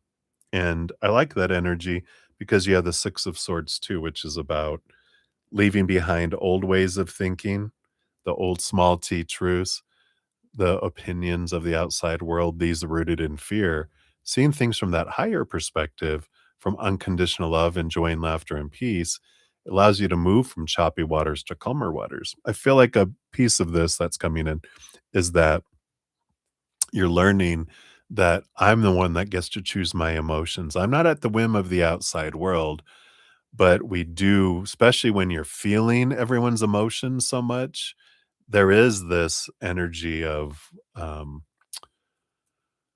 like differentiating between what is other people's emotions, what are the emotions I'm feeling in the moment, what emotions are from my inner emotional child being triggered by feeling the other people's emotions, even past life emotions, understanding where this emotion is coming from allows us to, you know, um, experience them differently, deal with them differently, transmute and transform them differently as well. Um, I feel like I want to share this, and if this is resonating with anyone else, here are two episodes from a old podcast I did called The Empathic Bubble, and then also The Real Gift of the Empath that provides some information and some tools on how to deal with this emotional energy a little bit too. Free of charge. All right, so that's the first little group. The second little group, your underlying energy, is the King of Pentacles. And I do feel like there is this one is talking about how you're defining your worth and that you're looking at we're taught to look and define ourselves by the outside world, right? Through three buckets: relationships with humans, situations like jobs, education, social status, like situations we can get in, and things, our bodies, our bank accounts, our possessions, right? The thing is, all those things are unstable. So when we define ourselves by those, like we're taught, we feel unstable because all those are. People change, people walk away, people pass away. So when we're, focusing on defining ourselves by that, then that's why we feel unstable. Situations never stay the same, right? And things break down, blow up, burn down, stolen, I think I said deteriorate already, it's all unstable. So all those things we realize I can't depend on those things. They're temporary and unstable. What I'm looking for is a stable foundation, which when we turn inward and upward, that's where we can find the only thing that's stable in this lifetime, which is the eternal, unconditional love of the higher realms. Eternal, never ending, that's pretty stable, right? Unconditional, no conditions. Not even one, because that's all it takes to make something conditional. So unconditional love, nothing we have to do to earn it, it's ours. Nothing we can do to lose it either. So when we define it, we become priceless instead of defining ourselves by the outside world. I feel like here you are the Eight of Pentacles. You are in this transformative kind of um, caterpillar to butterfly energy. You've been putting in the blood, the sweat, the tears, letting go of the old ways so that, like a caterpillar turns into caterpillar soup to become a butterfly. Um, yeah, and you've been really learning here about your relationship to yourself with the Two of Cups and your power of emotional choice. And with the Queen of Wands, too, learning your power of where you're focusing your emotional energy, your mental energy, your focal energy, which whatever you focus on is what you draw to you, even your physical actions. I feel like you're learning that here with the physical world, that whatever I am zooming in on in the outside world, I attract it. Meaning, if I'm focusing on the fear of something or the need and want, which is lack energy, I actually get more lack. I get what I'm fearing. Oh, if I fear something will lose my life, I repel it out of my life. But I also realize when I'm grateful for something and I'm joyful around things, I draw it to me because it brings in the tide, whereas this other pushes it out, makes things harder to come to me. So I feel like the King of Pentacles, you're really learning a lot about your worth and about your power, empowerment, about who I really am kind of energy. And then the last one, you have the underlying energy. Yeah, the Eight of Cups. You've been really having this experience of who, um, who no longer, like what relationship no longer serves me, right? And any emotions that are down below the surface that no longer serve me. And this Eight of Cups is like it's having you do an emotional inventory about where you're investing your emotional energy. And if you are like the person who gives 70, 80, 90% of the emotional energy into a relationship of some sort. It could be romantic, friends, family, whoever. It's not, zeroing out and romantic or whatever. It's like any relationship that we have when we're the one, unless it's a child, that's understandable. But if it's an adult and we're the one that's giving all the time, we're the ones that are keeping the relationship alive, maybe it's time to realize the ones that I don't need anymore. I get all that emotional energy back into my emotional bank. Also, maybe I back off to halfway. And if they don't make up that other 20, 30, 40% that they're not giving, then the relationship drifts away and you let it and then you get it all back. But I feel like it's doing an inventory of where you're investing your emotional energy in relationships is important, as well as the emotional energy you're using to keep things pushed down and suppressed. Old emotional energy that you experienced 7 years old and younger, because we weren't allowed to cry, we weren't allowed to pout or have a tantrum. What do we do with all that? We didn't know what to do with that. We just stuffed it. It's charged energy that it takes energy for us to keep it down below. And when this Eight of Cups comes in this particular energy that's coming through, I'm almost emotionally bankrupt because I give so much out and I don't get a whole lot coming in.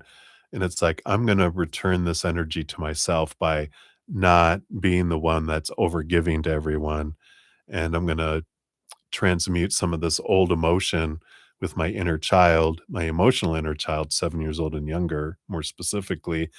And all that emotional energy comes back and it fills my emotional bank because it prepares us for something. If we're having trouble having this emotional energy to invest in a passion project, or we want love, but love seems to escape us all the time, in our current, life, um, recently, it means that our emotional energy is so low that our heart's like, we can't afford to take on another heart to give to or a passion, we're almost bankrupt emotionally. So no, denied, veto, psh, it doesn't allow us. But once we fill up and we're taking that inventory of all our emotional energy, then our heart's like, all right, we can spend, let's go. So then it'll allow love to come toward it. That's the bottom. Let's see what the top here. Yeah, because you had the Page of Pentacles, which, that allows you to spend, and have new opportunities in the outside world. But yeah, this Three of Swords it's almost like the heart is leaking because it has so many expectations and fear of letting people down that, we overgive and we overgive and we overgive, but our heart is leaking.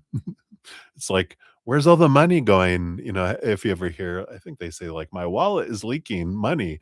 Where's it all going? It's like, oh, my emotional energy, it's all going out there. Let me rein it all in.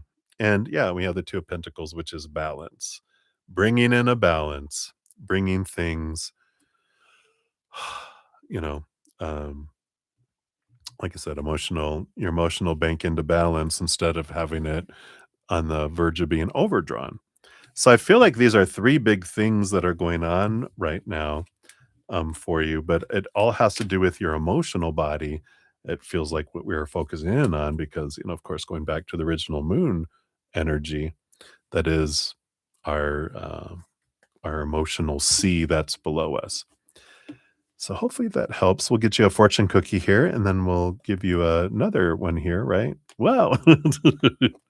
Ding, ding, ding. We have a winner. I love it. So some good stuff. And it's beautiful awareness, and when it drops in and we do something, that really helps too. Wow. All right, let's see what your fortune cookie is here, and then we'll see what your second one is. The second one may not be as deep. I feel like they went really deep for the first one here. And we'll see what comes through. Yeah, this is the card I was going to pull. I saw it and I go, "Is that the one?" And I'm like, "Oh, well, maybe." And then here it comes out. So it says, "I love a kitty, kitty cat." It says, "I am selfish enough to want to feel good." There's the emotions. Feeling good indicates your connection to clarity, wellness, and an abundance in all good things. Feeling good is your most natural core belief. So when we discover what's not making us feel good, that's releasing those energies, transmuting and transforming them. So I love that. All right, Indigenous. So that was your first one. For your second one here, we got two. Oops, 17. If I can type 07. There we go. So here's for your second one. Oh my God, I did not give your first one a love and a like. So let's do that. And then let's give your second one a love and a like here. So thank you for your dual donations. Take another sip here. Cheers, cheers. Oh, yummy, nice and hot. I did leave that light in there. Okay. I saw a light out of the corner of my eye. Go outside. Either an angel or I forgot to turn my light off in my little kitchen area, and that's what I did. It could be an angel. You never know. Come on in if you're an angel. Come and say hi. Wouldn't that be crazy?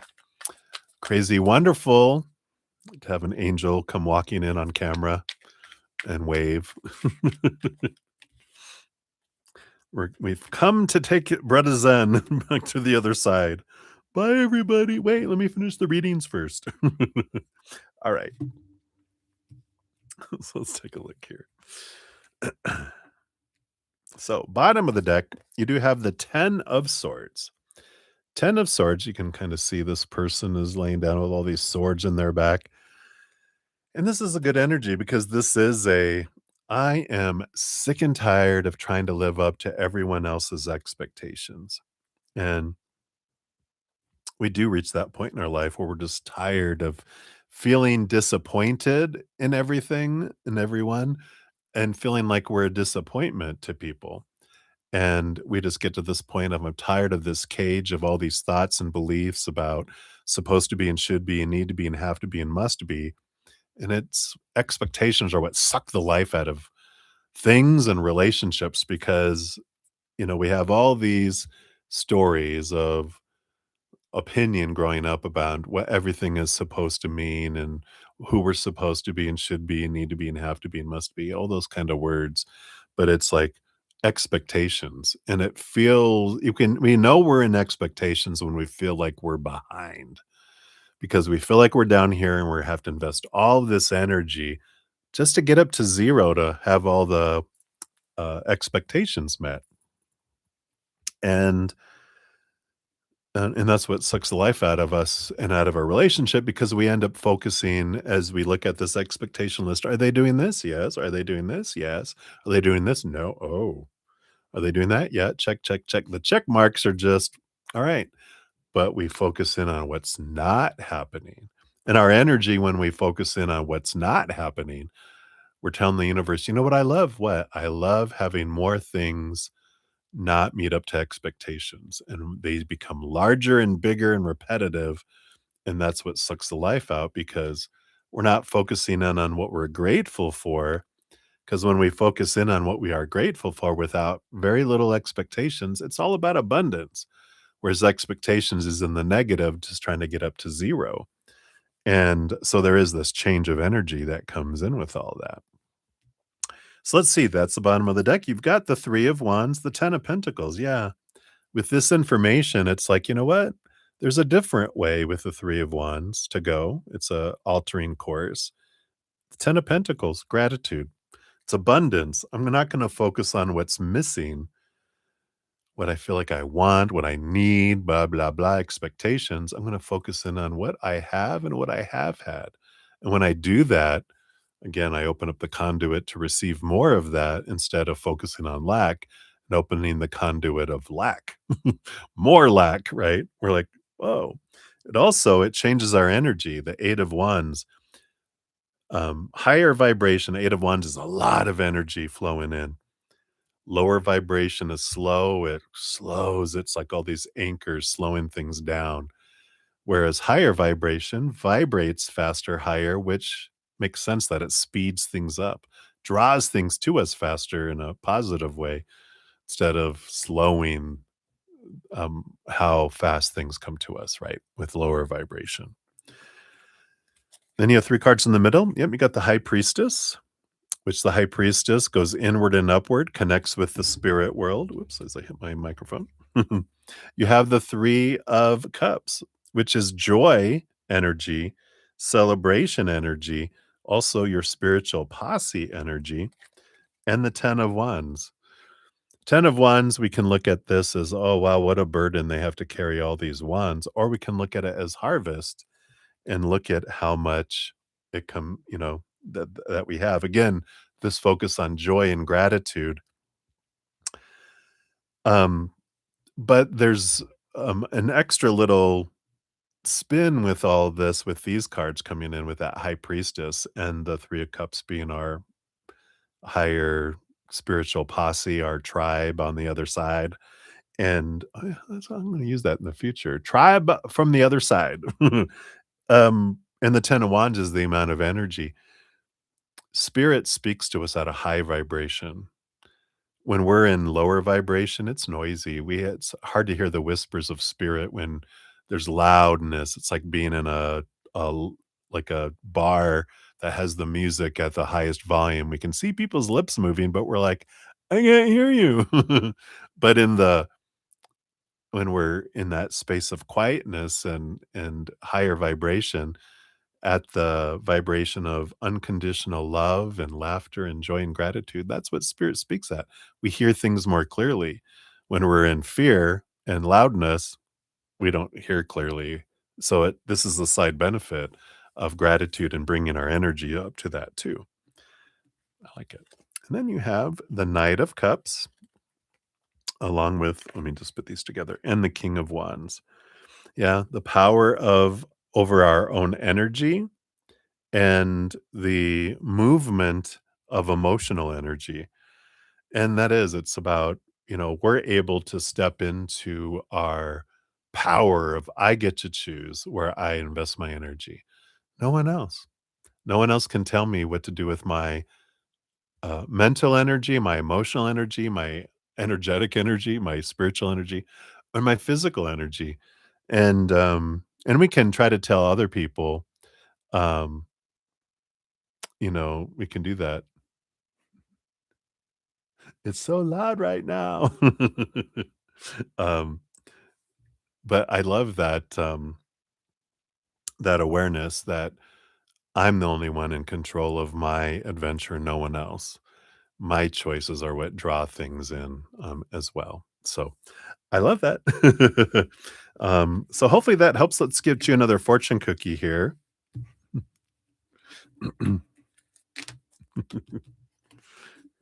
You like that example? I was like, you're not talking about me. I'm not being loud, right?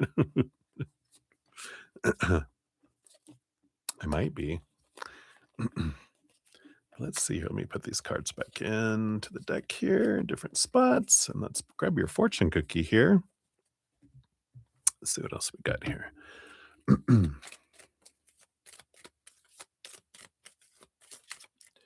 So what else for Indigenous? All right. I feel like this is the one they want here. It says, by visualizing my desired outcome, the perfect action is always inspired. Beautiful card there. And it says on the back, as you desire to feel good leads you to thoughts that feel good, the perfect action will be inspired from that alignment. And that inspired action is always joyful. I like that. Again, that choosing joy, joy, joy, joy, joy as much as we can is one of the healthiest things that we can do for ourselves. So I love it. Love it. I love it. I love it. All right. So that's what they have for you, my dear. Hopefully those helped and were what you needed in this moment. I'm sure that's what Spirit is wanting to bring through for you. I'm so grateful for you. Good to see you. Many blessings to you.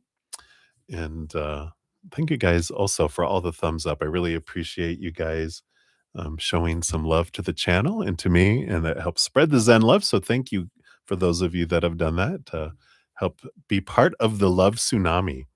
So thank you for the likes. All right. Hey, Anna. Hello, hello. Good to see you. I am doing well. Join the adventure. So thank you for your donation. As soon as I see your question, we'll jump down to that. And we're almost at 2.5 hours. So after I complete Anna's, if there's any other donations, I'll pause those for now. I will return back to them. So if you want to make a donation, please do so. I will complete those tonight. But usually around 2.5 hours or so, if I haven't done any free readings, I do step away from donations for about 30 minutes or so and complete as many of the free readings as I can. And then I return back to any other donations. And then if there's still energy to be had, I try to complete all the free readings that I can as well. Let's see here. Oh yeah, and then Indigenous, if you're still here, I have you listed with a free reading too. So I will circle back around and we'll flip 3 cards for you for your free reading and see what comes out for that too. All right. All right. So Anna, thank you so much for your donation. We'll grab your timestamp here. I see your questions out there. So let's see here. I know first, your son's driving to school for the first time on his own tomorrow in the morning. How will that experience be okay, and will he be okay? No accidents. Well, we won't even put that energy out there. We're going to have gratitude that he is divinely guided and protected. I mean, think about the posse he has around him, right? We've got aunts and uncles and everyone else protecting them, going, all right, right? Because they're like riding shotgun in their motorcycles, going, we're going to be around him just to make sure that he is okay. So he's in good hands, but we will pull cards for that just so you could see that here. All right. So based on current energies, how will his first driving experience go? And trust me, he knows he's going to be extra safe and careful because he's like, I can't, screw this up because if I get in an accident, that means even if I have a license, guess what? I'm not driving myself to school. So we'll take a look at that. So he knows. Yeah, spiritual, what is that called? You call it a brockade, but it's, like when an important president motorcade, that's what I was trying to think of, like a motorcade. So it's like, ooh. All right. Like a convoy. So, and then number 2, for entertainment purposes only, you're out of time. Yep, that's right, Wednesday AM. What will that experience be like? The motorcade? Yeah, I was, like, trying to think of it too. Luckily, Spirit told me. So, how is the experience gonna be like? The outcome. Alright. Yeah, and then what are they gonna do here? Is there gonna be scheduled event in the future? I feel like that's it. Yeah. Okay. All right. So we'll scooch these. All right. So, first of all, how's the drive for Mr. Tomorrow? Yep, 4 of Pentacles. Solid foundation. I like that. Um, a good solid, again, solid walls. It's like there's a forest field around them in the physical world. And the 8 of Pentacles. We like that here. It's putting in the blood, the sweat, the tears. We get the reward. So that's a positive energy again in the outside world. Underneath the surface here. Yeah, I like it. He is the hermit card, Virgo energy. It's positive. We have the 3 of swords, which is the fear of disappointing, the fear of um being disappointed. They're very much really focused with this energy here, like we were talking about. They're like, you know what? This is a privilege. This is something I've been waiting for, working towards. So I'm going to take it slow. I'm going to take it easy. I'm going to be very aware, very careful kind of energy here. And it is. It feels like it all works out. You know, the hard work they put in, they want the reward. They want to keep the reward, especially here too. So it looks good here. I don't have um any concerns here. And again, that 4 walls around them, they're protected. There's like a force field around them in the physical world. So I like that. So nothing to worry about, mama. And of course, we don't we want to be aware of where we're putting our energy.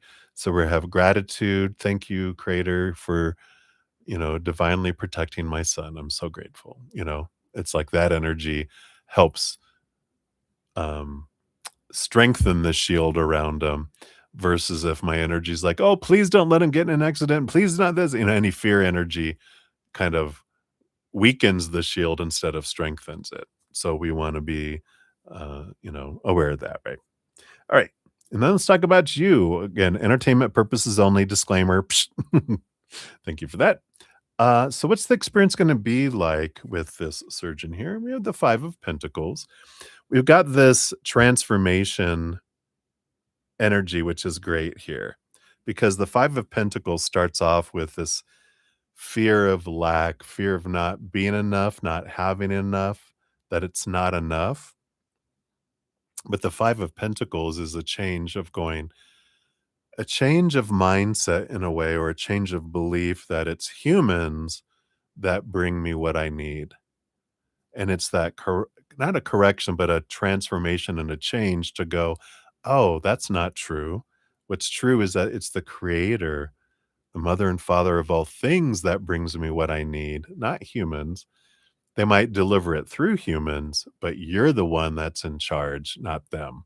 So they aren't the ones that create my experience. You and I are the ones that create my experience. You're the one that's the provider. You're the one that can bring me everything. So there is this change of that going, yeah, that's right. And I feel like that's the thing they want you to know before going in there. This isn't about this human. It's about your relationship of trust with the creator, knowing that you've always had everything you needed in each moment from the creator, or you'd be dead right now. So you've always had everything you've needed for your entire life. Maybe not everything we wanted, right, as a human ego, but everything that we've needed and more. We didn't just get bread and water. We're thriving, we're abundant. So there's a lot, right? So I like that. Let's see what else here. outcome, and the outcome. Yeah, we have the 10 of Wands, and the outcome depends on you, really, with the 10 of Wands. If I focus and look at this as a burden, then I get more burden. If I look at it as abundance, then I get more abundance, right?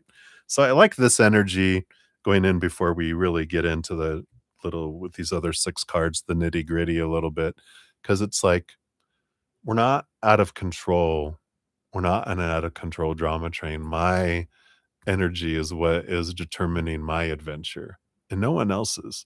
So I get to decide, and I like that. So based on current energies, what are we looking at? What's the what comes from this, right? Yeah, we got the World card, Queen of Pentacles. Why I like these two. So, and I just realized I didn't give your donation a love and a like here. How rude. Okay, we're loving and liking that. But the World card is an ending of an old cycle, the beginning of a new adventure, abundant energy with the Queen of Pentacles. It is a nurturing energy, mothering energy.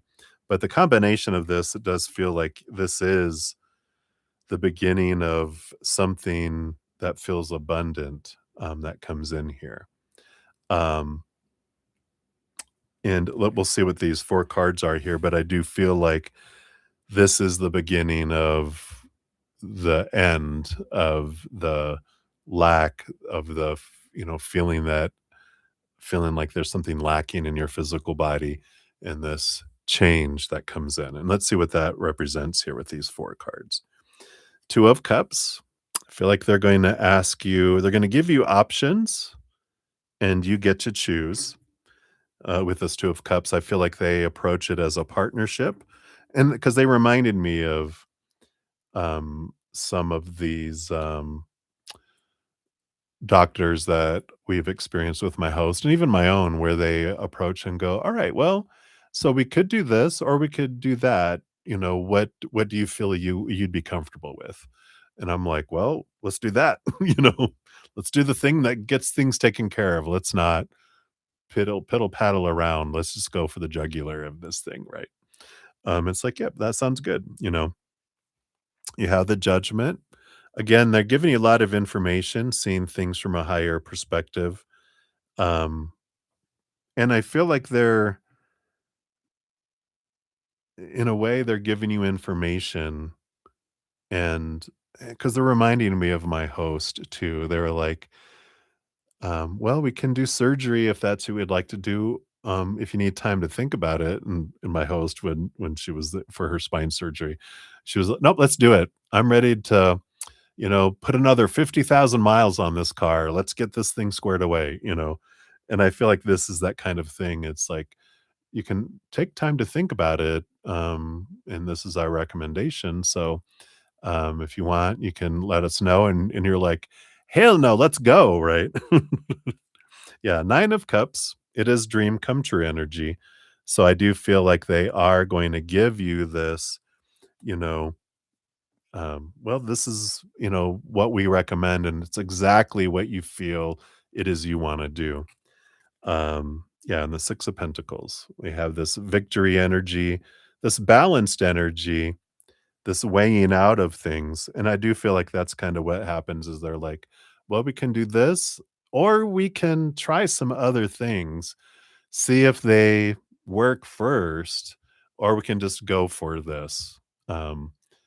It's whatever you're comfortable with, and I feel like you know, you've already done all your research. I know. Your Gemini is, "Mhm, I know the different things. I know you know, what we could do or not do," but I feel like you're able to, say, let's go for the surgery. Alright, we'll get you the paperwork. Let's get it started. Let's get it scheduled. Let's get you on the books then, and we'll start the, you know, insurance verification, get all the stuff, and we'll get this scheduled, and we'll get you going. And I feel like that's the kind of energy that's coming around with that. So I like it. All right. Yay. All right. Let's see here. What's your fortune cookie here? All right. Interesting that we have I envision more and act less.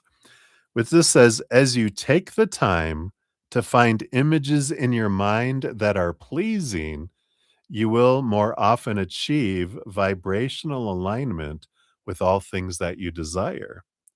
From that alignment, you will experience more inspired ideas and assistance from others. Inspired action is very satisfying and extremely productive. I like that. So, this is, like we said, we're adjusting this. I'm grateful, I'm grateful, I'm grateful. Not, try to stay as much away from fear and lack and that mind that is like, oh, what if they do this? What if they, like, you know what? Creator, I trust you.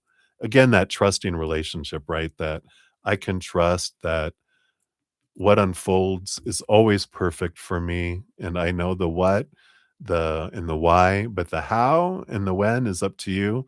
I trust that you're gonna put it and have it unfold perfectly. Um, and then we release it, and then we just focus on gratitude for everything that we've have and have had, all this wonderful adventure, right? Ah, very good. Kudos. Thank you, thank you. I am grateful, for those. So, I like it, I like it. And you have a great company in the whole adventure, right? Twin V, on your wonderful, wonderful adventure. So, I like that.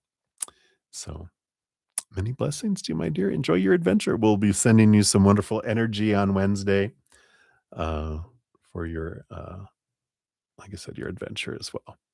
So, many blessings. Thank you again for your donation. Really appreciate that. All right. I think we're good there. All right. And then we have Asuna. Hey, Asuna. Hello, hello. You just want to say hi. So happy that you're getting back with him. Thank you so much for help at this time. You're very welcome. Many, many blessings to you. Yep. Sweet. Whoop, the dog must have a bone. Sweet dreams to you as well. Rest well. Some some wonderful relief on its way. All right. Well, I think that is it for the donations. So we will dive in here to some free readings. Let me just take a quick sip here. Oh, and skip past this little thing here on my screen. Boom, there it goes. And I feel like what we'll do here, I liked what we've been doing this week, where I'm gonna shuffle the cards from this deck, preparing them all for all the free readings. And then we'll also use this other traditional deck and shuffle as well. And we'll have all of them ready. And we'll pull a couple cards from each here. Okay, that's it for those. And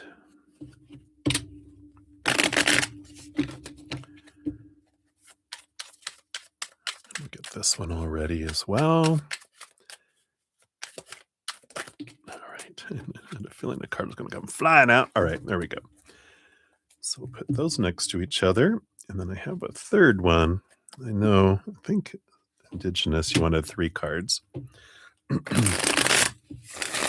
So if you need any clarity or a third card, we'll pull it from this third deck as well. And we'll have this aligned with all of those. All right, thank you. Put that in the middle too. All right. So we've got that for backup. All right, we are ready to go. All right, so let's start. We got Eagle Money. Or Eagle. We got 24411. Look at those repeating numbers.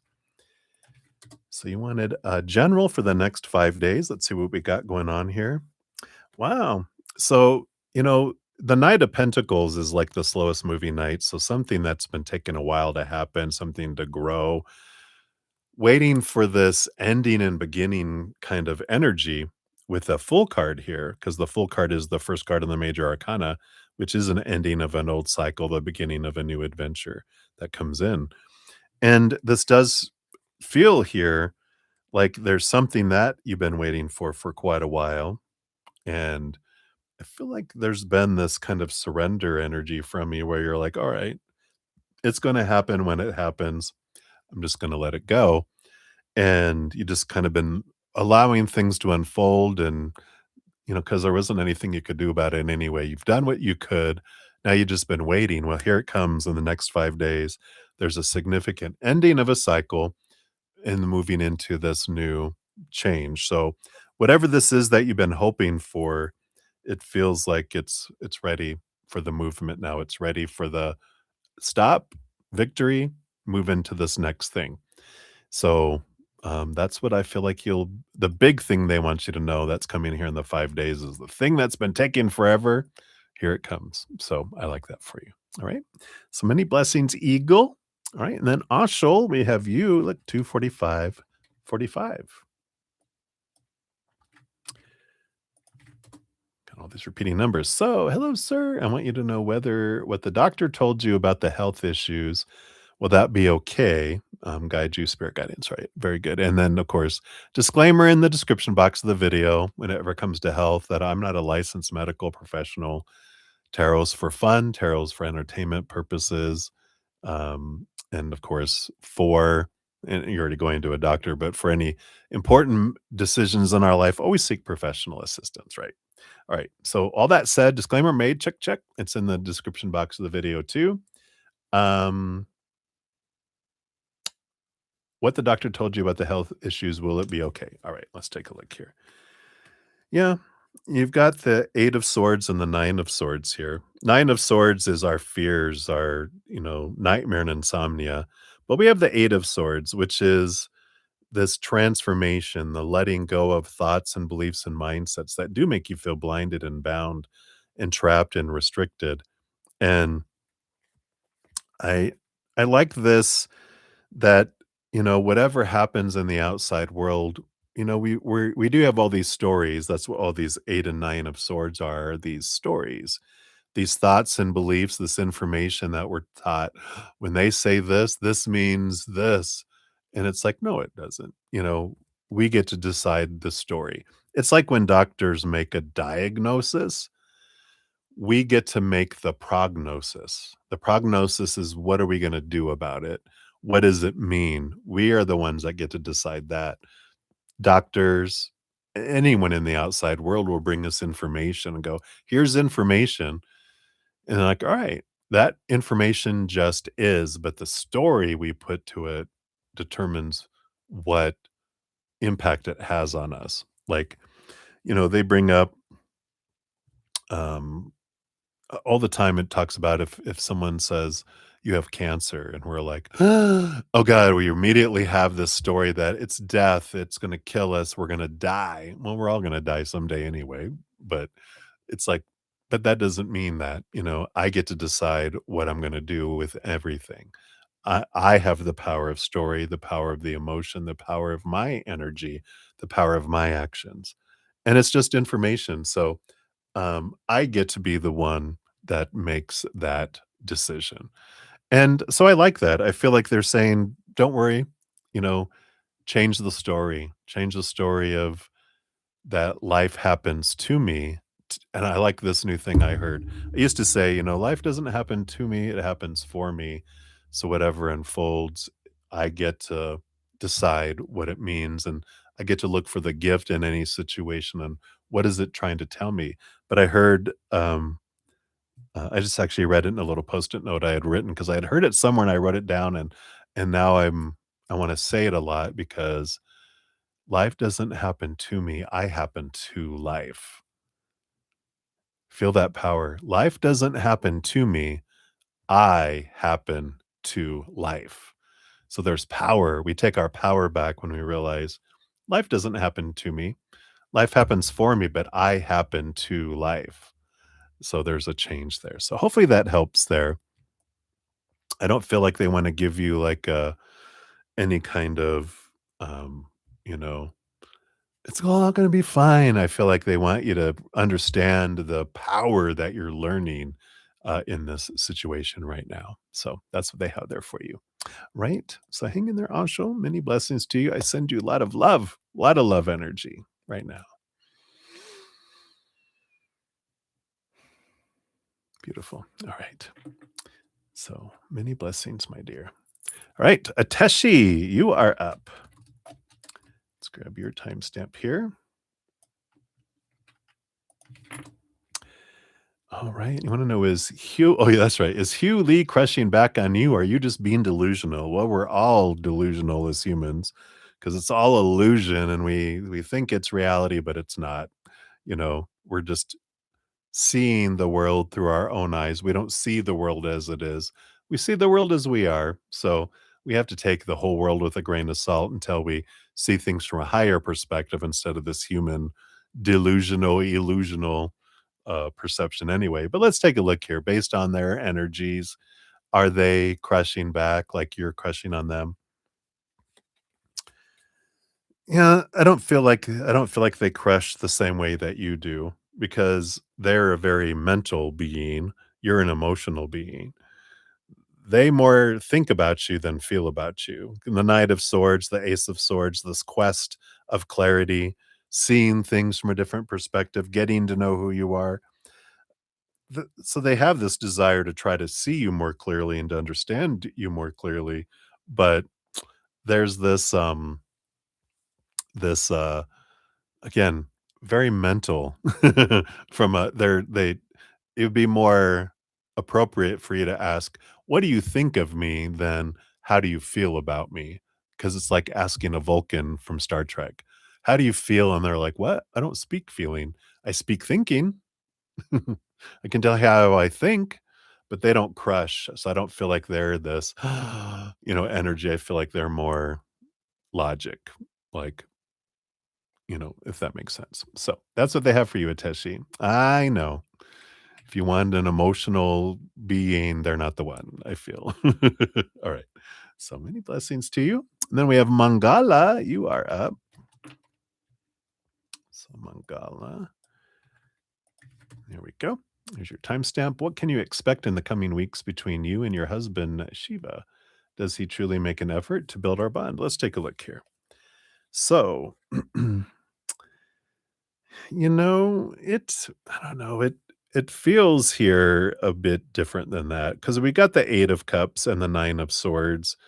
I feel like there's more of an internal adventure for both of you right now than an external one. Because the 8 of Cups is walking away from emotions that don't serve us anymore, relationships that don't serve us anymore, and the 9 of Swords is about facing our fears and expectations. And I feel like that's why this feels like more of an internal kind of battle or transformation that's going on than it is external. So, but it's like we talk about, we don't see the world as it is, we see the world as we are through the lens of our long held thoughts and beliefs and our emotions, our energy, our actions. So we see it more that way. And I feel like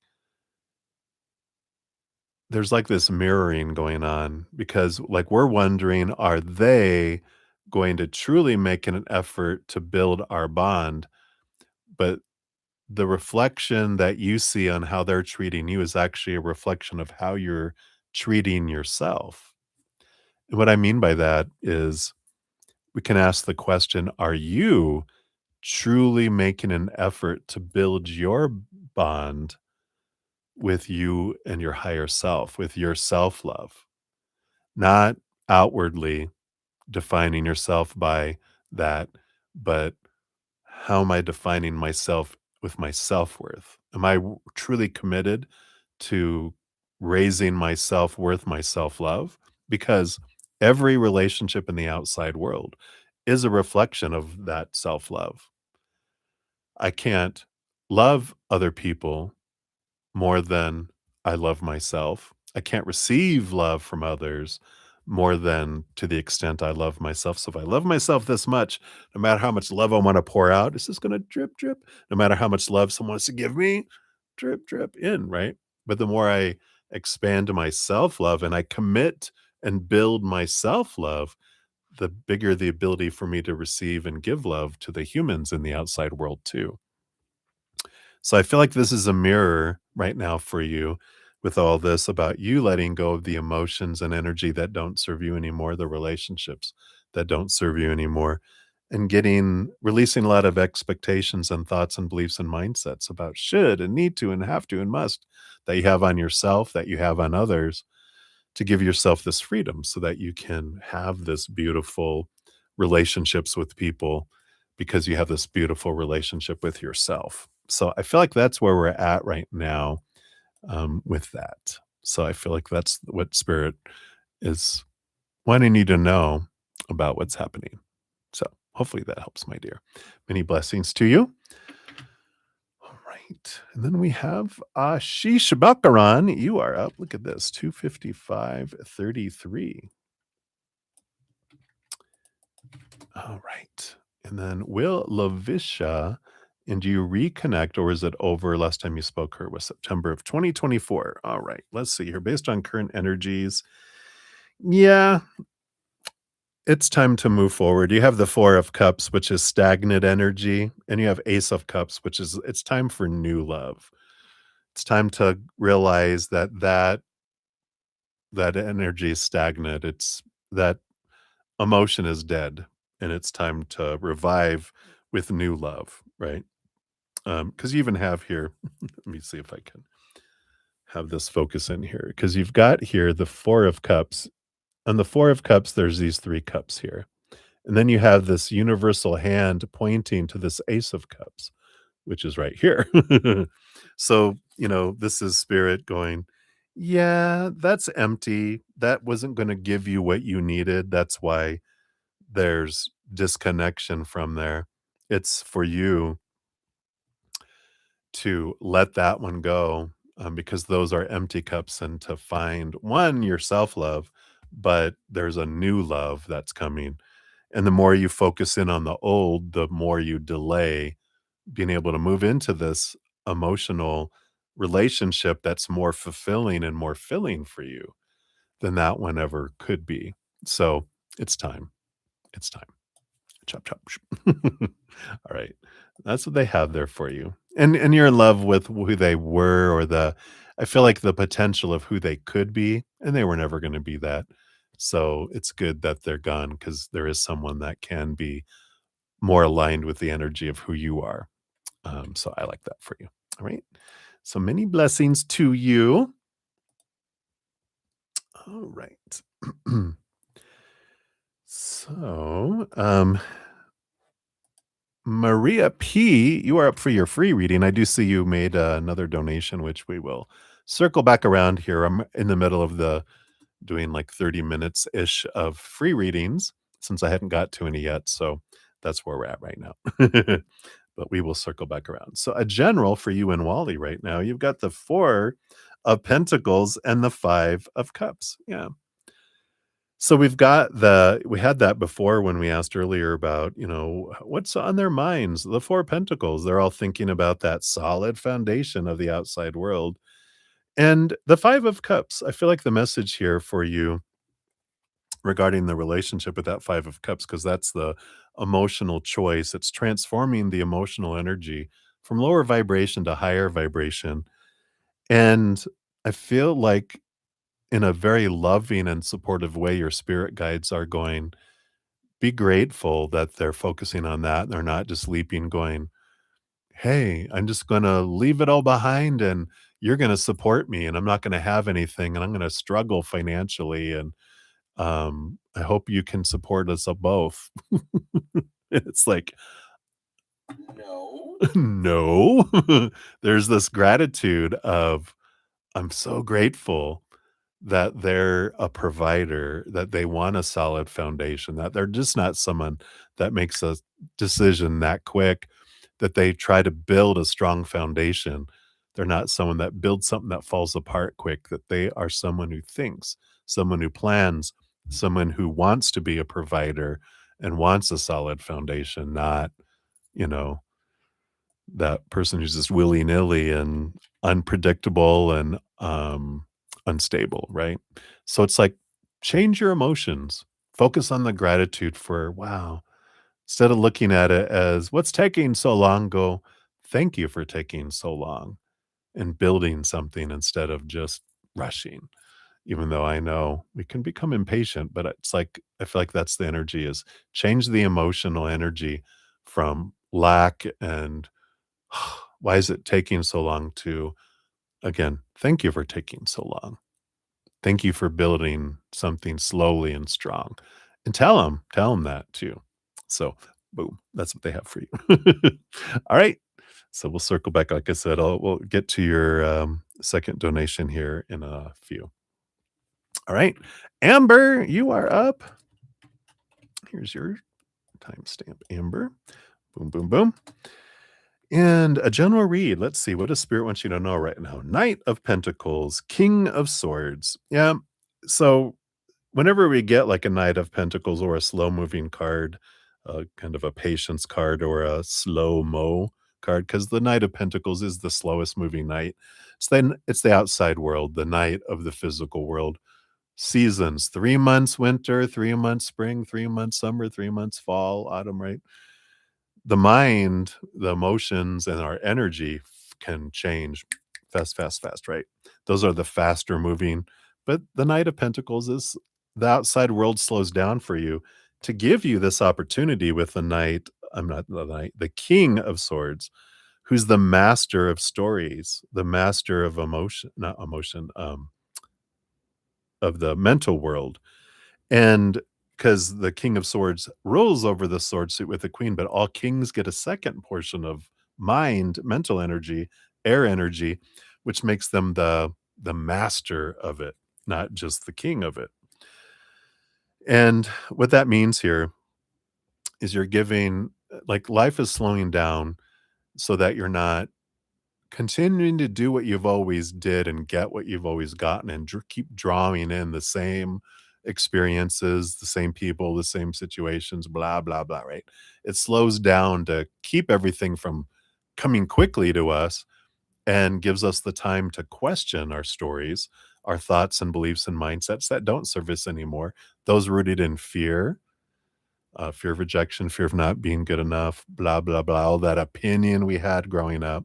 It's giving you a chance there that King of Swords is gifting you this Ace of Swords here, which allows you to see things from a higher perspective, cut away those small t truths, see things with clarity that allows you to raise your love vibration, letting go of these restrictive thoughts and expectations, frees you, raises your vibration, and then you start drawing in something that's higher vibration instead of what we drew in before.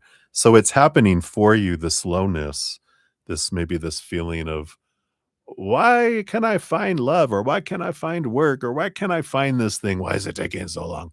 Well, it's happening for you to give you that opportunity to question. So any triggers that are popping up during this slow period is for you to face it, transmute it so you can raise your vibration, and which as you raise your vibration, it speeds things up faster naturally. So it's in our best interest to take the advantage of the time they're giving us to do that because it's going to bring in something so much better and so much faster too in the long run. So hopefully that helps, Amber. That's what they have for you right now. So many blessings. All right, look at this, Trenton. Oh three. I'm sorry, 30333, all these threes. So thanks for being a new subscriber and thanks for your patience too in getting to your readings. We can get a little chatty with the donations and other ones. So, but thank you for being here. I'm so grateful. And you'd like a general reading. So let's see what Spirit has here for you. You do have the Emperor and the Wheel of Fortune. Wow, two major arcana and powerful cards too.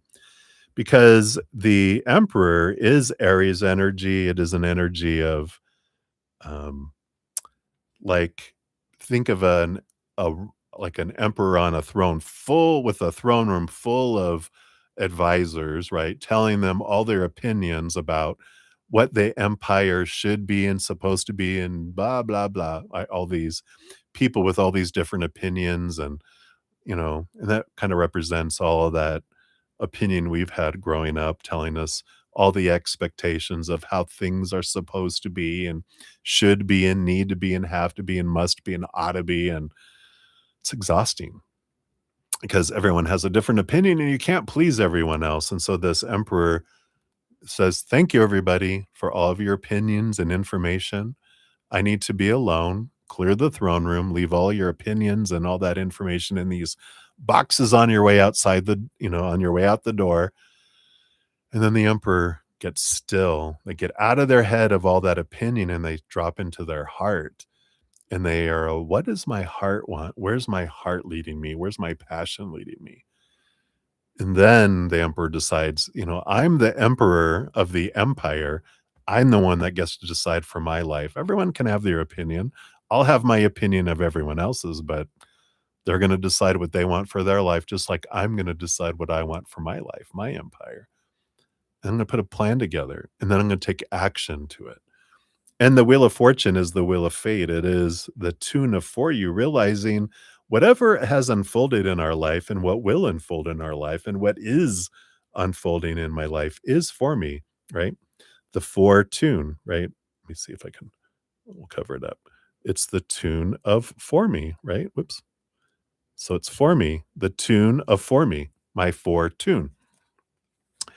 And this does say that when you make your choices and you make your decisions, you're going to be putting an end to some things that brings this fortunate new beginnings, something that's more in alignment with what you want instead of what you're been thinking like you're supposed to want, right? What you've been told you're supposed to want. And I like this for you because it's a time now of I'm just tired of trying to live up to everyone else's expectations and trying to please everyone when I realize I'm not gonna be able to please everyone. There's a story I tell sometimes of when I was, like, 19 and I was trying to grow facial hair, and I had gone on vacation, so I was gone for, like, 10 days, and I hadn't, shaved, and when I returned back to work, you would have thought I broke some law because there were people that, and there was a lot of all these mothers that I had at work that were like, "Oh my god, what are you doing? You need to shave that. I like you better clean shaven." And then someone was like, "Oh, that looks great," because I only had a goatee because I couldn't grow any of this yet. Um, and they were like, "Oh, you should grow a full beard." And then other people said, "You should just have a mustache." And other people like, "You should have the little handlebars," is what they call them, those, and everyone had an opinion on my facial hair, and I realized I'm not gonna be able to please all these people unless I carry around, like, one of those facial hair actor kits and quickly glue stuff in, and I'd have to be clean shaven and throw a goatee on and, whatever. It's like, no. If I'm gonna, like, disappoint everyone, I'm gonna live my life with my facial hair the way I want it, because everyone has their own opinion, but I'm the one that gets to enjoy my facial hair the way I want it, right? And I know it's a weird story, but it kinda just puts it in perspective is I can't live a life that will please anyone for my entire life or their entire life.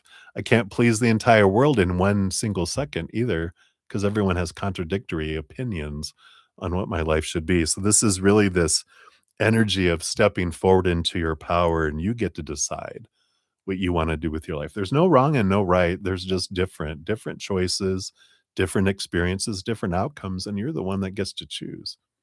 It's like eating at a giant dinner table at a restaurant, and we've already ordered appetizers for everyone that we're all sharing. Now the entree we have to order, we only get to eat. In this scenario, no one gets to eat off of my plate except me. And everyone has their opinion on what I should be eating, and it's like, "Well, I gotta eat it, so I think I'm gonna decide what I'm gonna order." And this is that energy of I get to choose. I get to choose. There's very little fated things that happen in these lifetimes right now. It's more about possibilities, about what I choose, and then you get to choose it, and then you can choose it differently if you don't like it. You get to choose what you are in your life. Life isn't happening, you know, to you. You're not, a baby in a baby seat in the back of a car and the universe is driving you going, "Too bad, shut up. You're gonna go where we want you to go." No, you're the driver of the bus. The creator is your co-creator. They're plugging into the GPS what your energy is telling them to plug in, and They're handling the air conditioning and the heat and handing out the snacks. And then all your spiritual posse are all the puppies in the back, just happy to be along for the ride wherever you're going. You get to decide. There's no wrong choice. There's no wrong direction. Nothing you have to please everyone else. You get to choose what kind of experience this life is for you. So I feel like that's what they want you to know right now. So hopefully that helps, Trenton. Welcome again. Thanks for being a new subscriber. Hopefully we'll see you around somewhere. All right. So many blessings to you.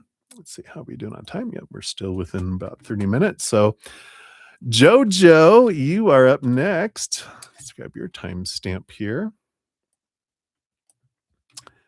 So Jojo, a little aura read. Main color lately. Let's see what we got here. Well, you got your Leo energy. I do feel here there's a golden kind of yellow energy. It's really the solar plexus chakra, and that's this Leo stepping into your strength, really remembering who you are, that you're very supported by the upper world. But I love the strength card in that they're opening the mouth here. Um, this is what Spirit was telling me earlier today, because this is about remembering who you really are. You're this powerful, supernatural, eternal spirit being. This is your human self, but this is your real self.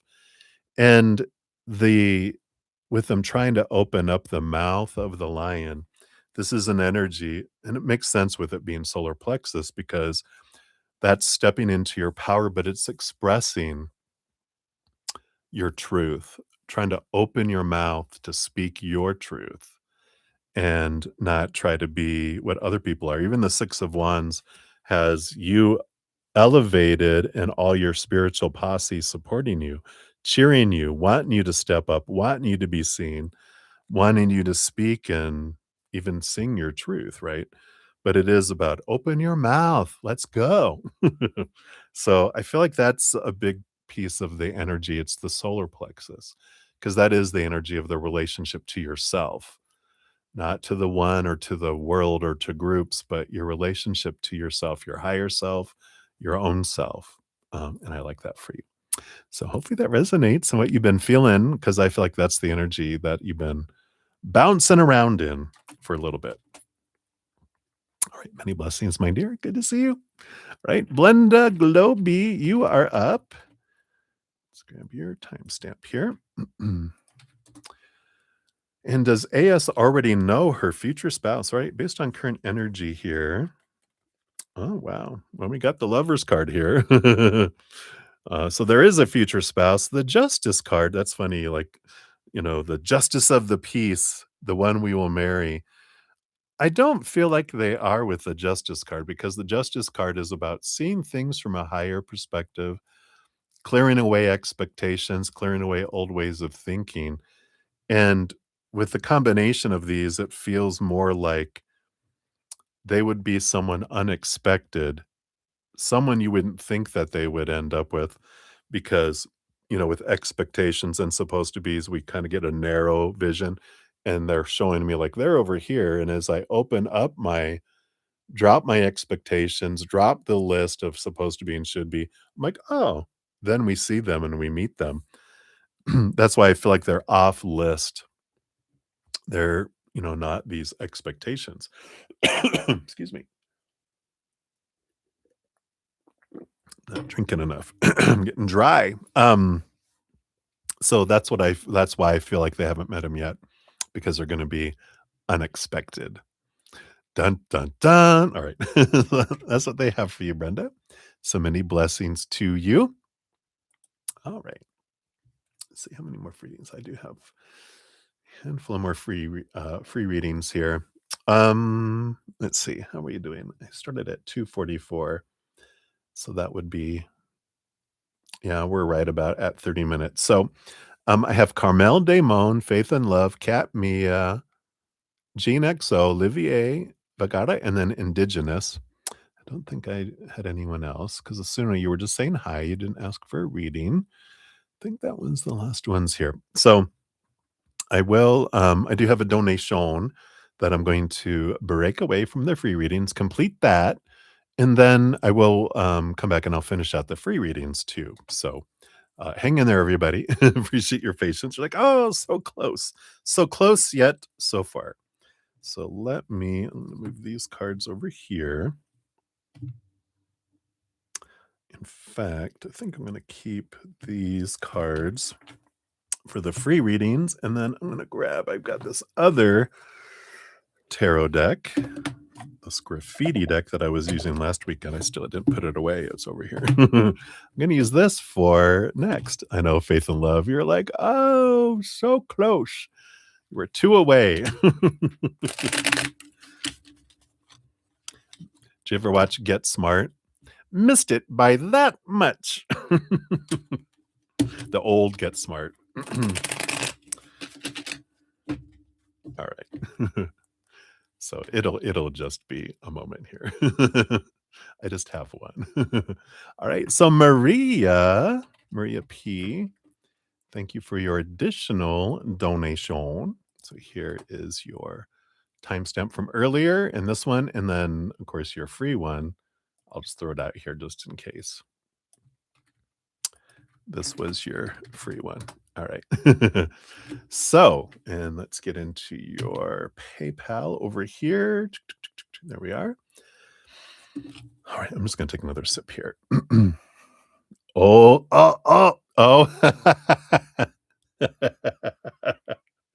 I thought Faith and Love was calling me old, but Deb, cheers to you. You remember it.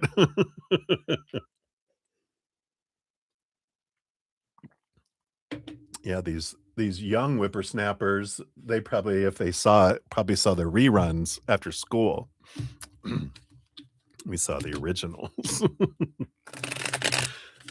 Thanks for your love and support, Deb. All right. So let's take a look here, Maria. Yeah, I know, right? So you've been talking and you were talking about flirting with others, and you said, I don't understand again. What are you saying? So you were talking about them flirting with others. Is he upset at you?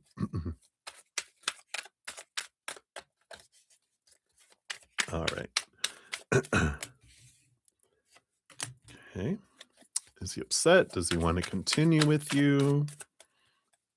All right. Yep. Jealousy is not a builder of relationships. It tears things down, right? The mistrust energy is not conducive to growth. It separates, right? So it's something good to look at. We'll look at here. Is he making moves to leave the dark side? Is he flirting with anyone else? And any messages there? Anyone with anyone else? Okay. All right. Yeah. Because the bottom of the deck, when you're talking about all this here, we got the 2 of Swords, which is the power of choice, the power of story, right? And we talk about this, right? Whenever we focus on lower vibration stories, we get things that match that. When we focus on high vibration stories of gratitude and unconditional love and joy and laughter, we get more things that match that, right? So they're telling you here at the underlying energy when and this is about communication, right? And so, I know they've mentioned several times, learning how to communicate with others is so important in our relationships because we're not taught it growing up. We think we're coming across clearly, but when we point at, or if someone, and even that defensive, um, if you haven't checked out this most recent podcast, the defense is the easier path one. I'll pop it down here right now. But the playlist is in the description box. If you're not watching this now and you see this later, check out the one called Defense. It's the one I just put out Thursday, this last Thursday, I think, yeah. Because we think that we're, communicating, but when we point, if someone feels like we're pointing fingers, all they're gonna do is walls are gonna go up and they're gonna be la la la la la la la, and they're not listening. We're not communicating. We're just gonna argue and we're gonna like, what? You think I'm cheating? You think I'm doing this? And what makes you think I do that? And what's important for us with this Two of Swords is realizing things are just happening in the outside world. But when in here, that's my story. That's mine to deal with, not theirs. If I have insecurities, if I have fear of people cheating, if I, because I know I went through all this, 'cause I can vouch for it, you know, see, yeah, because it was my 3rd relationship. They hadn't done anything to deserve it, but my first 2 had cheated. And so the 3rd one, I was suspicious, and I was like, "Why are there 2 towels? Why are there 2 glasses in the sink?" At different times. And they're like, "Well, I took a shower, and then I went and I tanned, and I went and worked out, and so I took another shower. That's why there's 2. That one was still wet. I didn't wanna do 2." I'm like, "Why are there 2 glasses?" "Well, I had a drink of orange juice, and then I had a drink of water, and I didn't wanna mix them." And they were like, "If you don't go to counseling and deal with your insecurities, this isn't gonna work," right? And so there is this energy of, you know, before we speak, find out what's ours and not put it on other people. Because when we deal with and work through our insecurities, that's what's going on in here, regardless if someone's doing something or not. What matters is that we look at what's the root that's going on inside of us, right? So I feel like that's important. That's the underlying energy. So, is he upset with you? Got the King of Cups and the Knight of Pentacles. Nah, King of Cups, balance of head and heart. Knight of Pentacles, they are very patient. So I don't feel like they're upset with you. They're very patient and, a lot of because I feel like maybe this is like a lot of that, um, a lot of the source of a lot of your fights and arguments that you've had or misunderstandings have been around, that insecurity, right? That's the source of it. The things that have been said, kind of thing there. Um, so I feel like they're like, it's that again. This is this again. What are you saying? Are you trying to say that you think I'm cheating? Does he want to continue with you? Yep, we got the Ace of Swords, the King of Swords. So we've got all this thinking energy. So they're trying to understand and they're trying to communicate here. But the 5 of Pentacles, we talk about how they have that insecurity, right? Of this fear of being abandoned, this fear of being left behind, the fear of you leaving them, like other people have. And so when you act like that and you ask those questions and you bring those things up, it makes them feel like, one is that, does the guilty dog bark first? Are you accusing me because that's what you're doing? Because this is what's happened in the past. So it makes them think, if you think I'm flirting, are you flirting? You know? And then that fear sparks of them, "Well, you're gonna be leaving. You are flirting with other people because 'cause I'm not enough, right?" That's that lack energy. And that's the shoe on both feet, right? That you think because of your insecurities, you think they are. Because of their insecurities, they think you are. And then what happens when we focus on all that? Self-fulfillment, right? When we start focusing on all that fear, we draw more fear and expand more fear, and instead of returning back to gratitude and love, which grows, we go into whatever this fear is going on, right? And there's a lot of energy. Deb was mentioning it earlier too, that there's been a lot of energy astrologically this weekend to fight energy. And so maybe it's good just to zip this weekend until we go into a kinder energy next week. But it's I feel like everything is a mirror for us to reflect back to us, right? Um, which so this feels like they are wondering if you wanna continue with them, if that's why are you picking a fight? Are you trying to, accuse them because 'cause you're wanting a reason to leave? I feel like it's like they're caught up in their overthinking energy right now. Um, let's see here. Yeah, is he making moves to leave the dark side? Yeah, Queen of Swords. I mean, she is the planner, she is the thinker, the balance of the head and the heart. So they are making plans, they are, in that process of doing that. Is he flirting with anyone else? Nope. We have the 3 of Swords, which is heartache, heartbreak, disappointment. They've had, heartbreak before, and they don't want to put anyone through that. 7 of Wands is they're being true to their authentic selves. They're just being themselves. They're not shrinking, dimming their light, anything like that. They're just being themselves, standing out. They're not, there isn't flirting energy here. And any message, yeah. It's all about self-love in the end, Ace of Cups. Every relationship in the outside world is a reflection of our self-love, and I feel like that's what they're pointing back here is, realizing that, all of the fears we have towards the outside world is because we fear for some reason we're not gonna be good enough, we're not gonna have enough or be enough, we fear rejection, we fear what people will think, and when we come back to the outside world can't give us what we're looking for. The love you're looking for is in here anyway, and if you're looking for it in the outside world, we will, as we all experience, it falls short, it can't fill us up, and everything points us back inward. All of our mirrors, all of our insecurities, all of our conflict points us inward and upward, because this is what we're looking for, is that beautiful, eternal, unconditional love that fills us up and overflows out, right? Let's see what your fortune cookie is in here.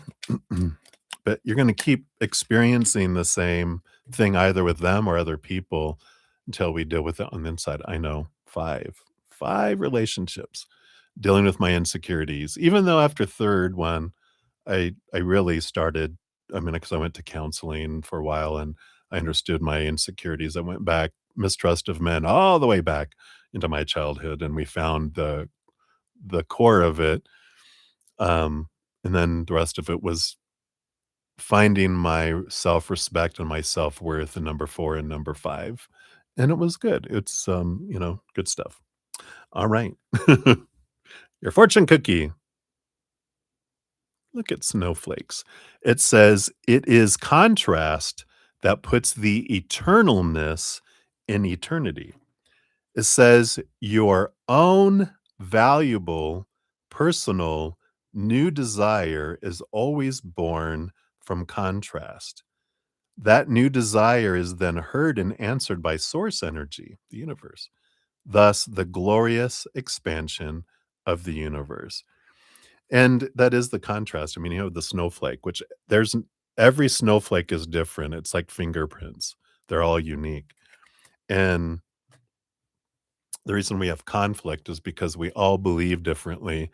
And that's when we find out who we really are, is when we have opposition, when we learn through this contrast, we learn through the conflict. That's how we grow as well. So hopefully that helps a little bit there, Maria. Hang in there. But I highly recommend that the video, The Easier Path, the defense. And if you can pick up that book, if you're needing something to read or wanting to grow in the area of relationships, 2 amazing books, and this is for everyone, that I just read recently, which is you probably the people that have been watching this is like you can probably name them yourself, right, everyone? The Let Them Theory by Mel Robbins, amazing book about relationships, and then also The Next Conversation by Jefferson Fisher, just Fisher,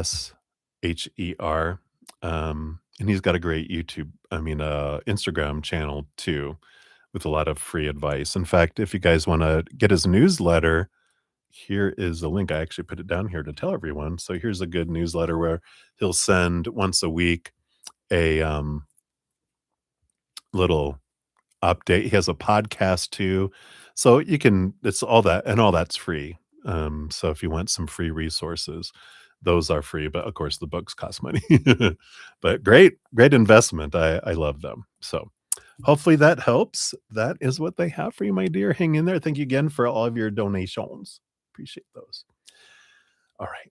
So we'll sit back into, let me get these other free readings ready and we'll finish these out as well. Thank you guys for all your patience getting to these. And I'll be back on Wednesday.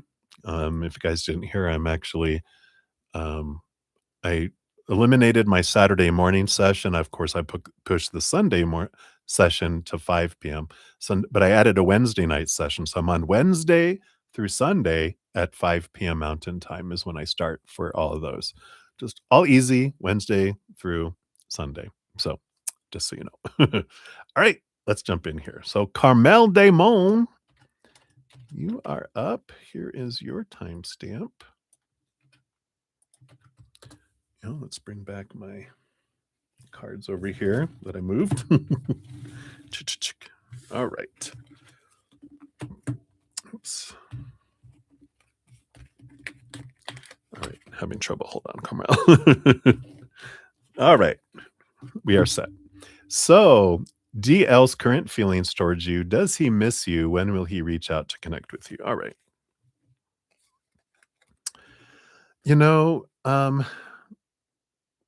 We have the Tower card here, and we have the 8 of Pentacles too. I don't feel like they're going to reconnect with you here. The Tower card is trusting that when someone is moved out of our life, that they are being moved out of our life for us to make space for something that's more in alignment with who we are. And with the 8 of Pentacles here, this is about transformation and that you've put in the blood, the sweat, the tears to transform. Like you're a butterfly now, but there's still a caterpillar. And I don't feel like they're going to transform into a butterfly for a while, meaning they're not doing a lot of internal work. Their energy doesn't match yours. And I feel like you might be kind of in love with the possibilities of who they could be. You see their potential.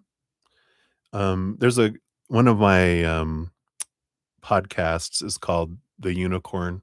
Wait, The Unicorn of Love, I think is what it's called. But it is about, oh, no, that's not the one. You can watch that one too. The one before this last one, number 7, which is falling in love with the future. That's the one. Because we can fall for we can see who someone can be, but it doesn't mean that's who they're going to be. So if we can't be with who they are right now, being really truthful about who they are, not this vision of who we think we see who they could be in the future, because I feel like they're not going to become a butterfly. You're like waiting around going, well, they'll change and then they'll match who I am and they'll be able to be with who I am. But it's like, they're not, and where we can fall for who the potential of who someone could be. And we're in love with that person, but they're not real. They're an illusion. They're you know, what do they call it when you're a mirage, when you're going through the desert? They're not really there.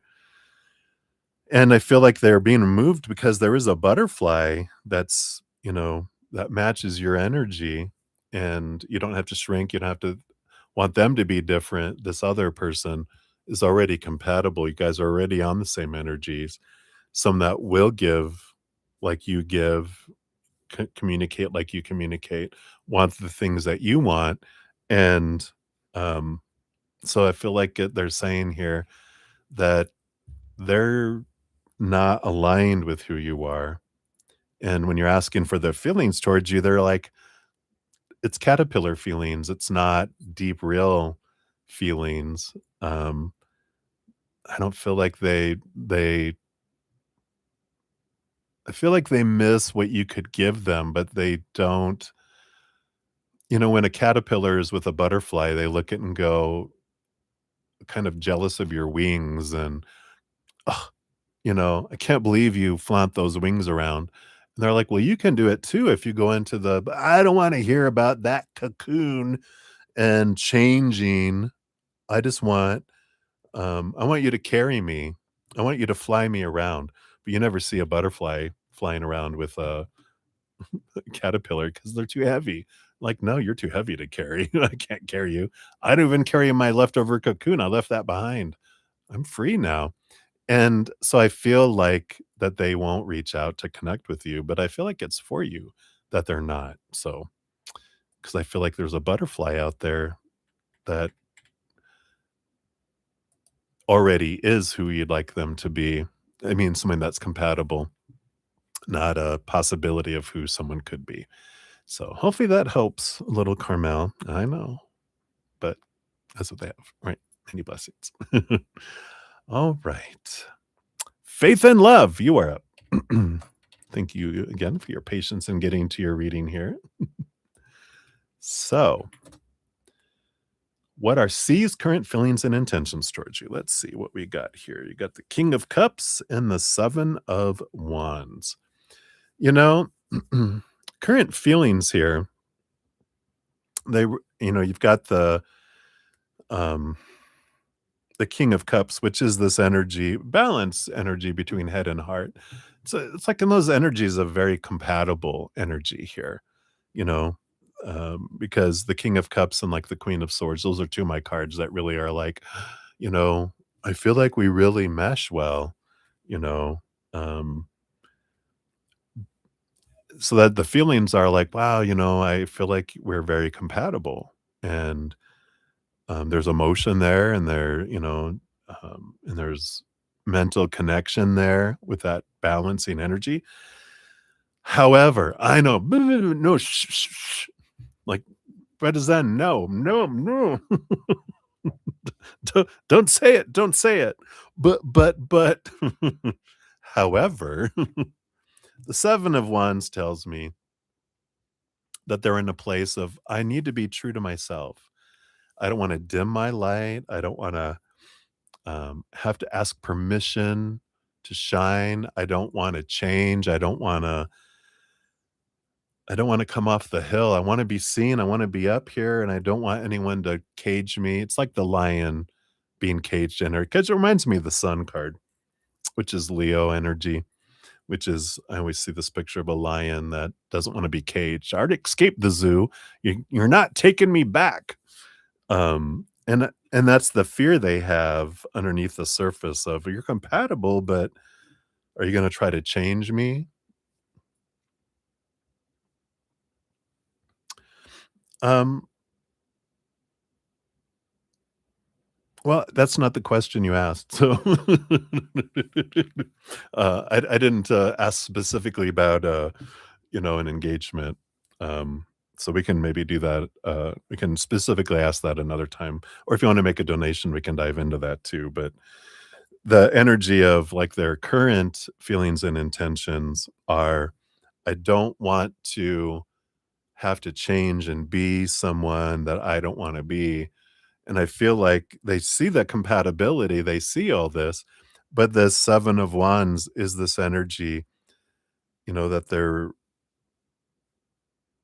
their current energy is like they're afraid to be like, "I have to have intentions, I have to have this, I have to have that," right? Yeah. Well, I feel like the energy is in the moment, which energy changes from moment to moment, day to day, right? I feel like they're very much in this. Something has made them feel like people are trying to trap them. People are, trying to make them be someone, and, you know, people are voicing disappointment and asking intentions and doing all this stuff. And they're just like, I just want to be able to be me. Why is everyone on my back? Because they still have this, like they look at you and they're like, wow, you're so compatible with this King of Cups. It's one of those energies of like, you're amazing. And I can feel like we are so good for one another. And I could see us, you know, as compatible partners and people, right? But that Seven of Wands is, I don't want to feel trapped. So there must be a lot going on in their life right now. And I don't know if you guys are communicating, um, but there's this, um, why is everyone on my back trying to make me be who trying to tell me what to do, you know?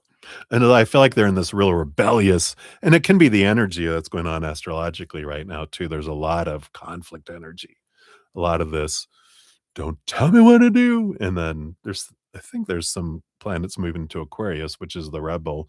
I don't wanna do things like it was before, can't you know? It's like, have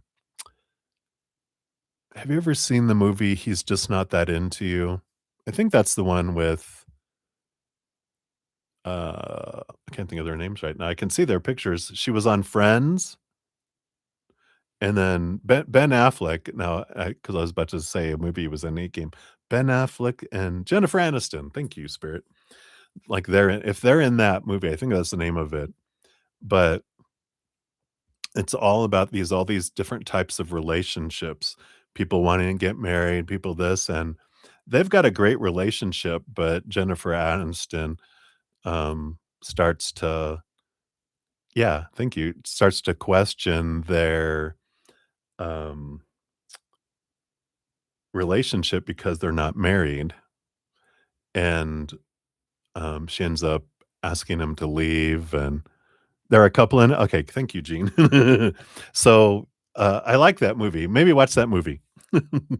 Because it is about just loving someone for who they are. And that's what they're wanting is, they're just, I just want, you know, by my actions and that I love you, do I need to have this, you know, thing? And they're bringing that up, that energy. So check that out. I don't feel like I feel like this is a temporary energy, because something's really got them riled up, about, telling him what to do. Yeah, right? I love that, and she was just like, as soon as he walked in, I was like, "Oh."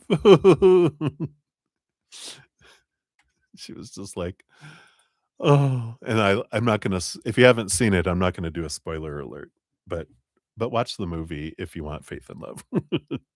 All right. So that's what they have for you, my dear. So hang in there. All right, Kat Mia, you are up. Let's grab your timestamp here.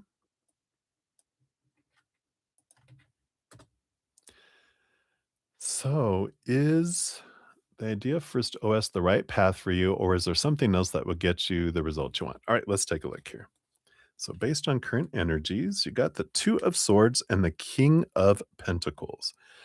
You know, I feel like with the Two of Swords, that's the two different paths you can take, but both of them, King of Pentacles, is abundant. So, I feel like they're like, yeah, that there's no right path. There's not just one right path. They're saying here there's at least 2 paths, if not more, that can get you there, but this is one of them that can get you there. But there is another. So, there was like, is it this or this? Or option, C, which is both A and B. So, or either one, can do it. But there is another one, another route as well, with our saying with that, there. So hopefully that helps, Cat Mia. They're not telling me what the other path is because they're like, you can do that one. There is another one out there if you want to kind of wait and just see, what it, you know, if it comes across your path, or ask them to show it to you, and reveal it to you, but there is another one, another way, and I don't feel like one's greater than the other, they just offer different ways to get there. So, um, there you go. Hopefully that helps. No, it just makes it more confusing. No. Alright, but many blessings, hang in there. Alright, and then we have Gene XO. Gene XO, look at 344 even. Boom, boom, boom. There you go. Hello, love. So I want to ask, what are I's feelings and intentions towards you after yesterday and this morning, and the underlying energies as well? The way I have the deck set up, the underlying energies won't work the same because I shuffle the cards from all, but I did shuffle this 3rd deck, so we'll pull a card from there as underlying energies to represent that. We're gonna do a little bit a little different. So, what are their feelings and intentions, first of all? All right, well, we got the Magician card, and which is actually Mercury energy, the planet Mercury, a planet of communication, air energy, and you got the Ace of Swords, which also is clarity, more of their thinking than feelings right now, but there is this movement of thinking, a change of thinking, seeing things. Both of these are about seeing things from a higher perspective. You can see the infinity symbol on the wand. This is seeing things from that higher place and bringing it down, and this Ace of Swords is the same thing. So, I feel like a big piece of what they're doing, you got 'em thinking, transformation of their thinking in a positive way. Both of these are not like, "Ooh," you got them thinking about, like, "My opinion of you has changed. You're weird." No, they already think you're weird, right? No, that'd be an Aquarius energy. I like it when people think I'm weird. I'm like, "Thank you." That is a compliment. But, so I feel like a main thing here is that you got them thinking, because I feel like they're not a big feeler, they're a big thinker anyway, so it's doesn't seem like it's a surprise that they're, you know, looking at what's happening, what's going on here.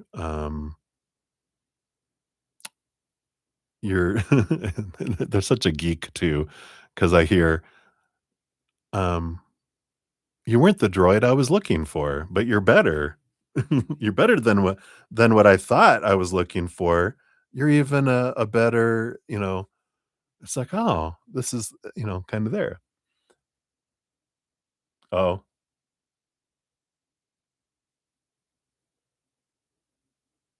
ah, yeah.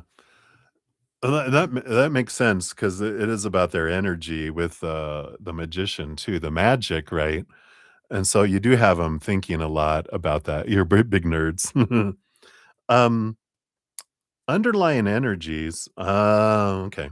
So you got the 5 of Pentacles under there, and I feel like that energy is like, it's the not I don't feel like it's the fear of abandonment, being left behind. This is like kind of it challenged them to kinda look at, "Oh, wow," like, you have so much and I'm so little. Like, they were comparing themselves and, you shared a lot about your gifts and spirituality and all that you have, and then they were just like, "Oh, wow.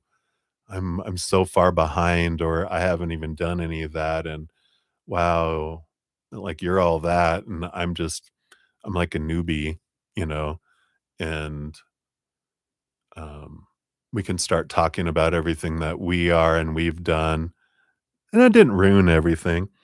It just, it makes them think um, and in some way, it can also inspire, It's like, "This is what's possible."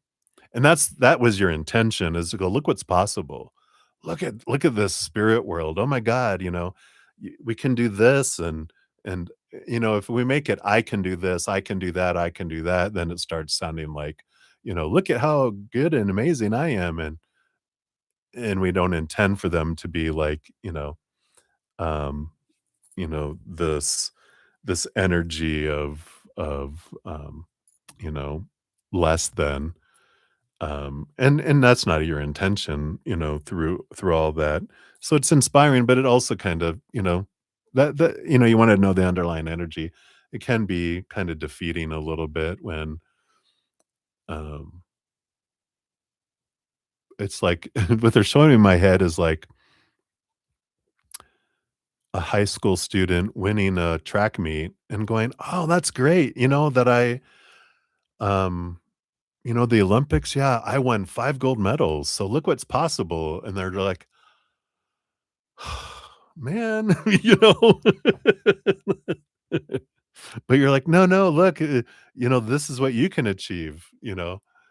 I usually when I learned more recently in the last years to let people know, "Look what's possible. If I can do it, you can do it," and, but more it's something I learned in that book, I think it was the book, The Next Conversation is don't, um we can talk about our accomplishments later, but focus more on the individual. Ask them their questions and what are you excited about? How do you feel about what's going on? Because people like to talk about themselves. We all do.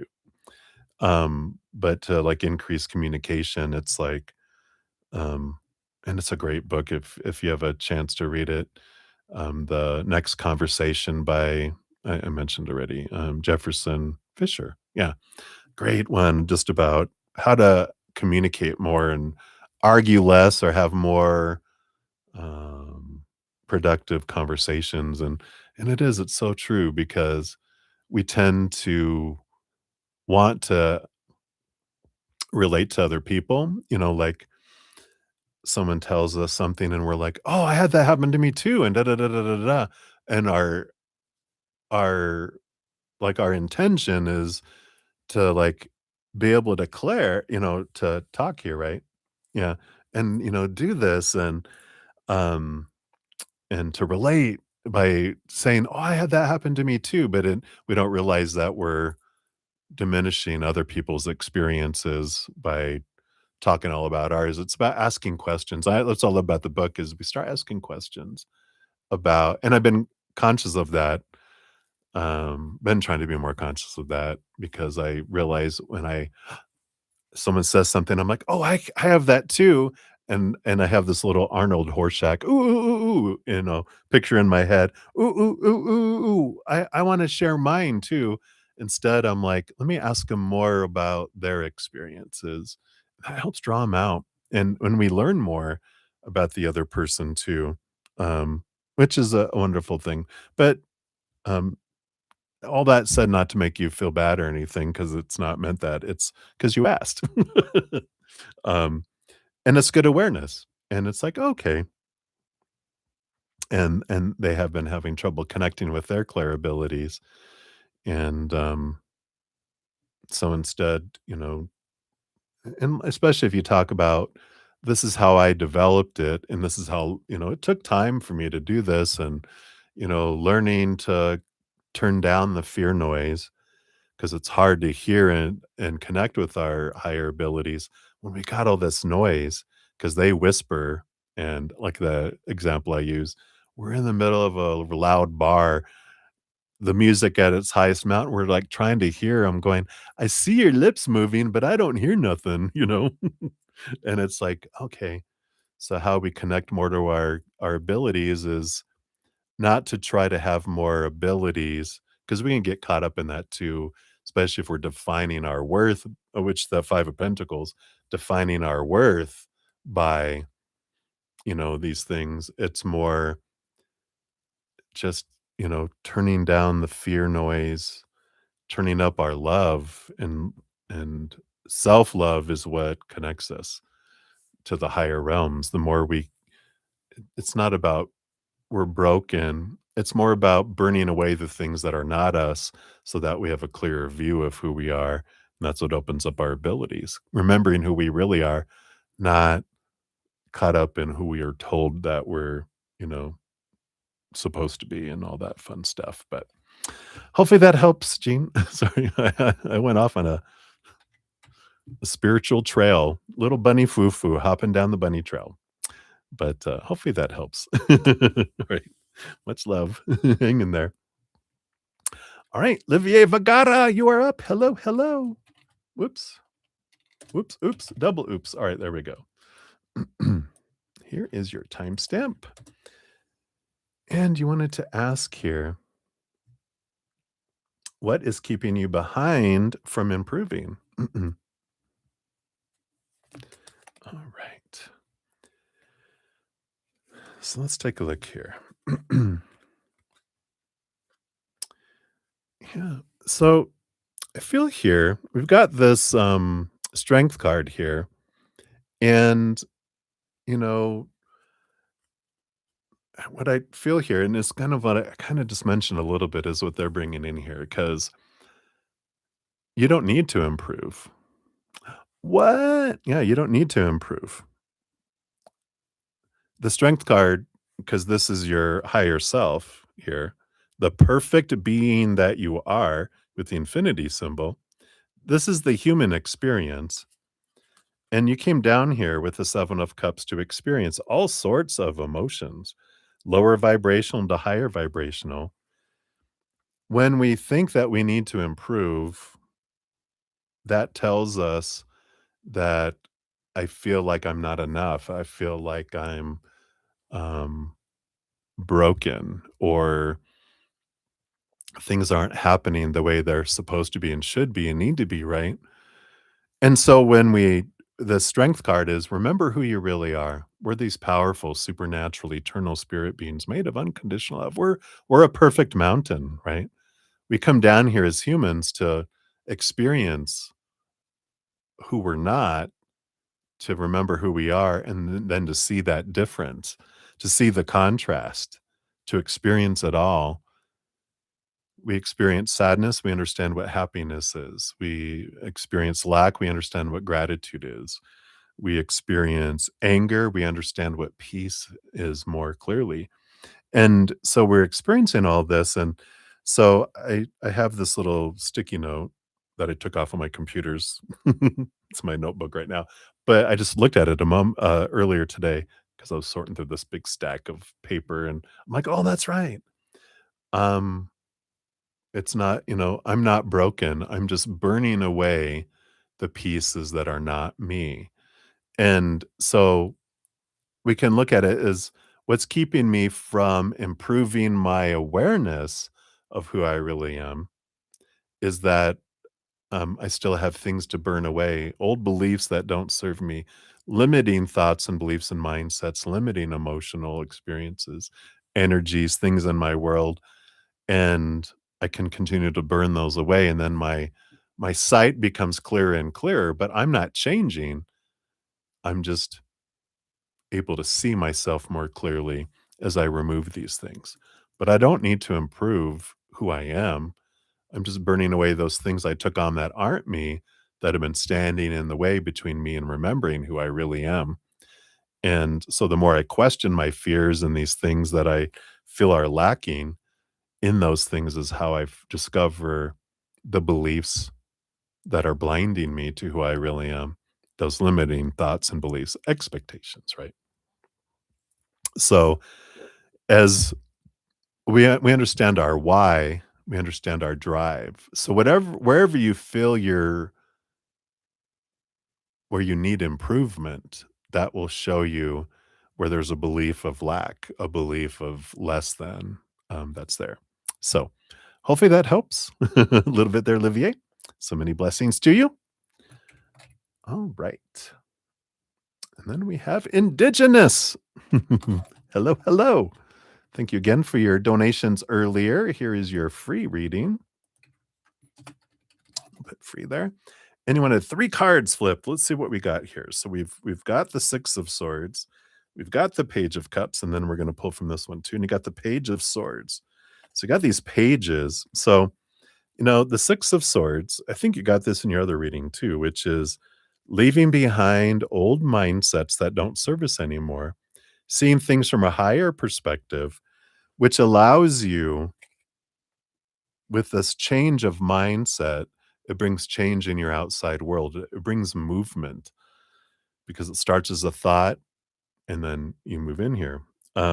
With the page of swords and the page of cups, this is all about higher, going higher, because pages are like number 11s, right? Because you go the ace to the 10, and then the page, the knight, the queen, the king. So the pages are like number 11. And it is like taking things to a new level, both mentally and emotionally, which how we do that is we are questioning thoughts and beliefs and mindsets that don't serve us anymore.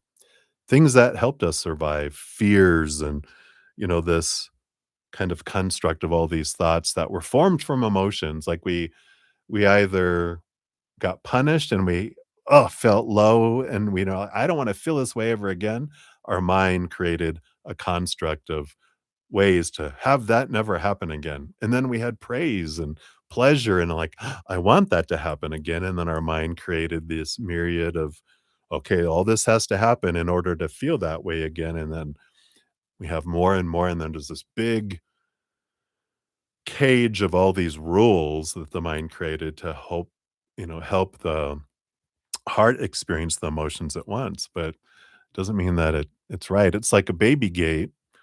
When we're a baby, putting up baby gates on the stairs keeps us from killing ourselves.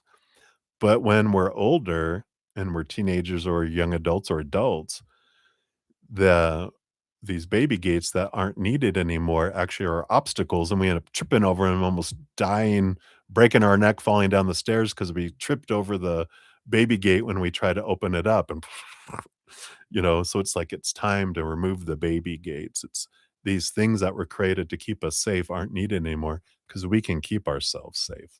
Old thoughts that were to protect us aren't there anymore.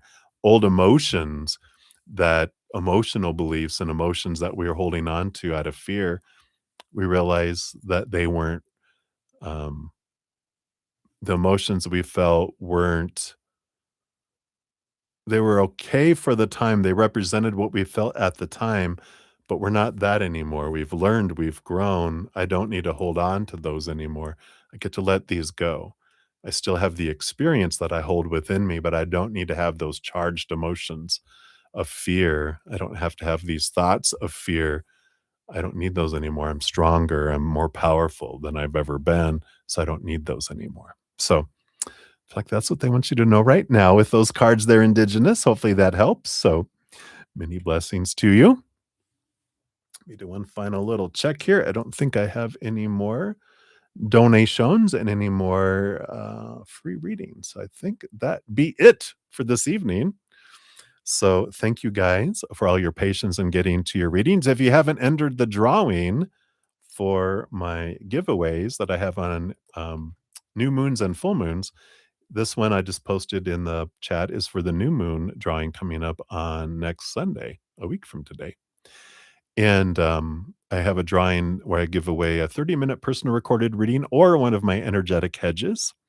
And so if you want to get into that drawing, check out that. And the link is always in the description box of this video of the current giveaway or any drawings and any specials on anything as well are in there. I do offer personal readings and hedges. All that information is down in the description box. Also, if you haven't checked out my podcast series, The Easier Path, here's the most recent adventure called Defense. But if you want to catch up on all the others, the links for the playlist is down in the description box of the video and always on my main page of my YouTube channel at the very top. You'll see the playlist up there for the podcast too. So exciting. I will be back Wednesday. I'm now live Wednesday through Sunday at 5 p.m. Mountain Time. I do post the chat and create the session in the morning of each session, which gives you all day to be able to put your questions or make donations throughout the day. You can donate by Venmo, Cash App, PayPal, and Square too. Anytime, just put your question out there. And I do honor first come, first serve for those too. I know for some of my international subscribers and Zen friends, with the changes in the hours, it does put me like way here in the late in the night and early morning, depending on where you're at in the world. So thank you for your patience with all that. And, we can still communicate. You can put your questions out throughout the day. And then I always do a pinned comment at the end of the session listing all the readings with timestamps. So you can just click on it and go right to your reading. So easy breezy. All right, everybody, that is it. I'm going to go have a late dinner. So until I see you guys again, remember every second of every day of your life, you truly are eternally and unconditionally loved by the mother and the father of all things, our creator. And of course, I love you too. So thanks for all the thumbs up, for all your love, all your support. And I'll see you in the ethereal until I see you next time. Until then, have some fun. Why are we being so serious? It's a playground. Let's go play. All right. I love you guys. I'll see you soon.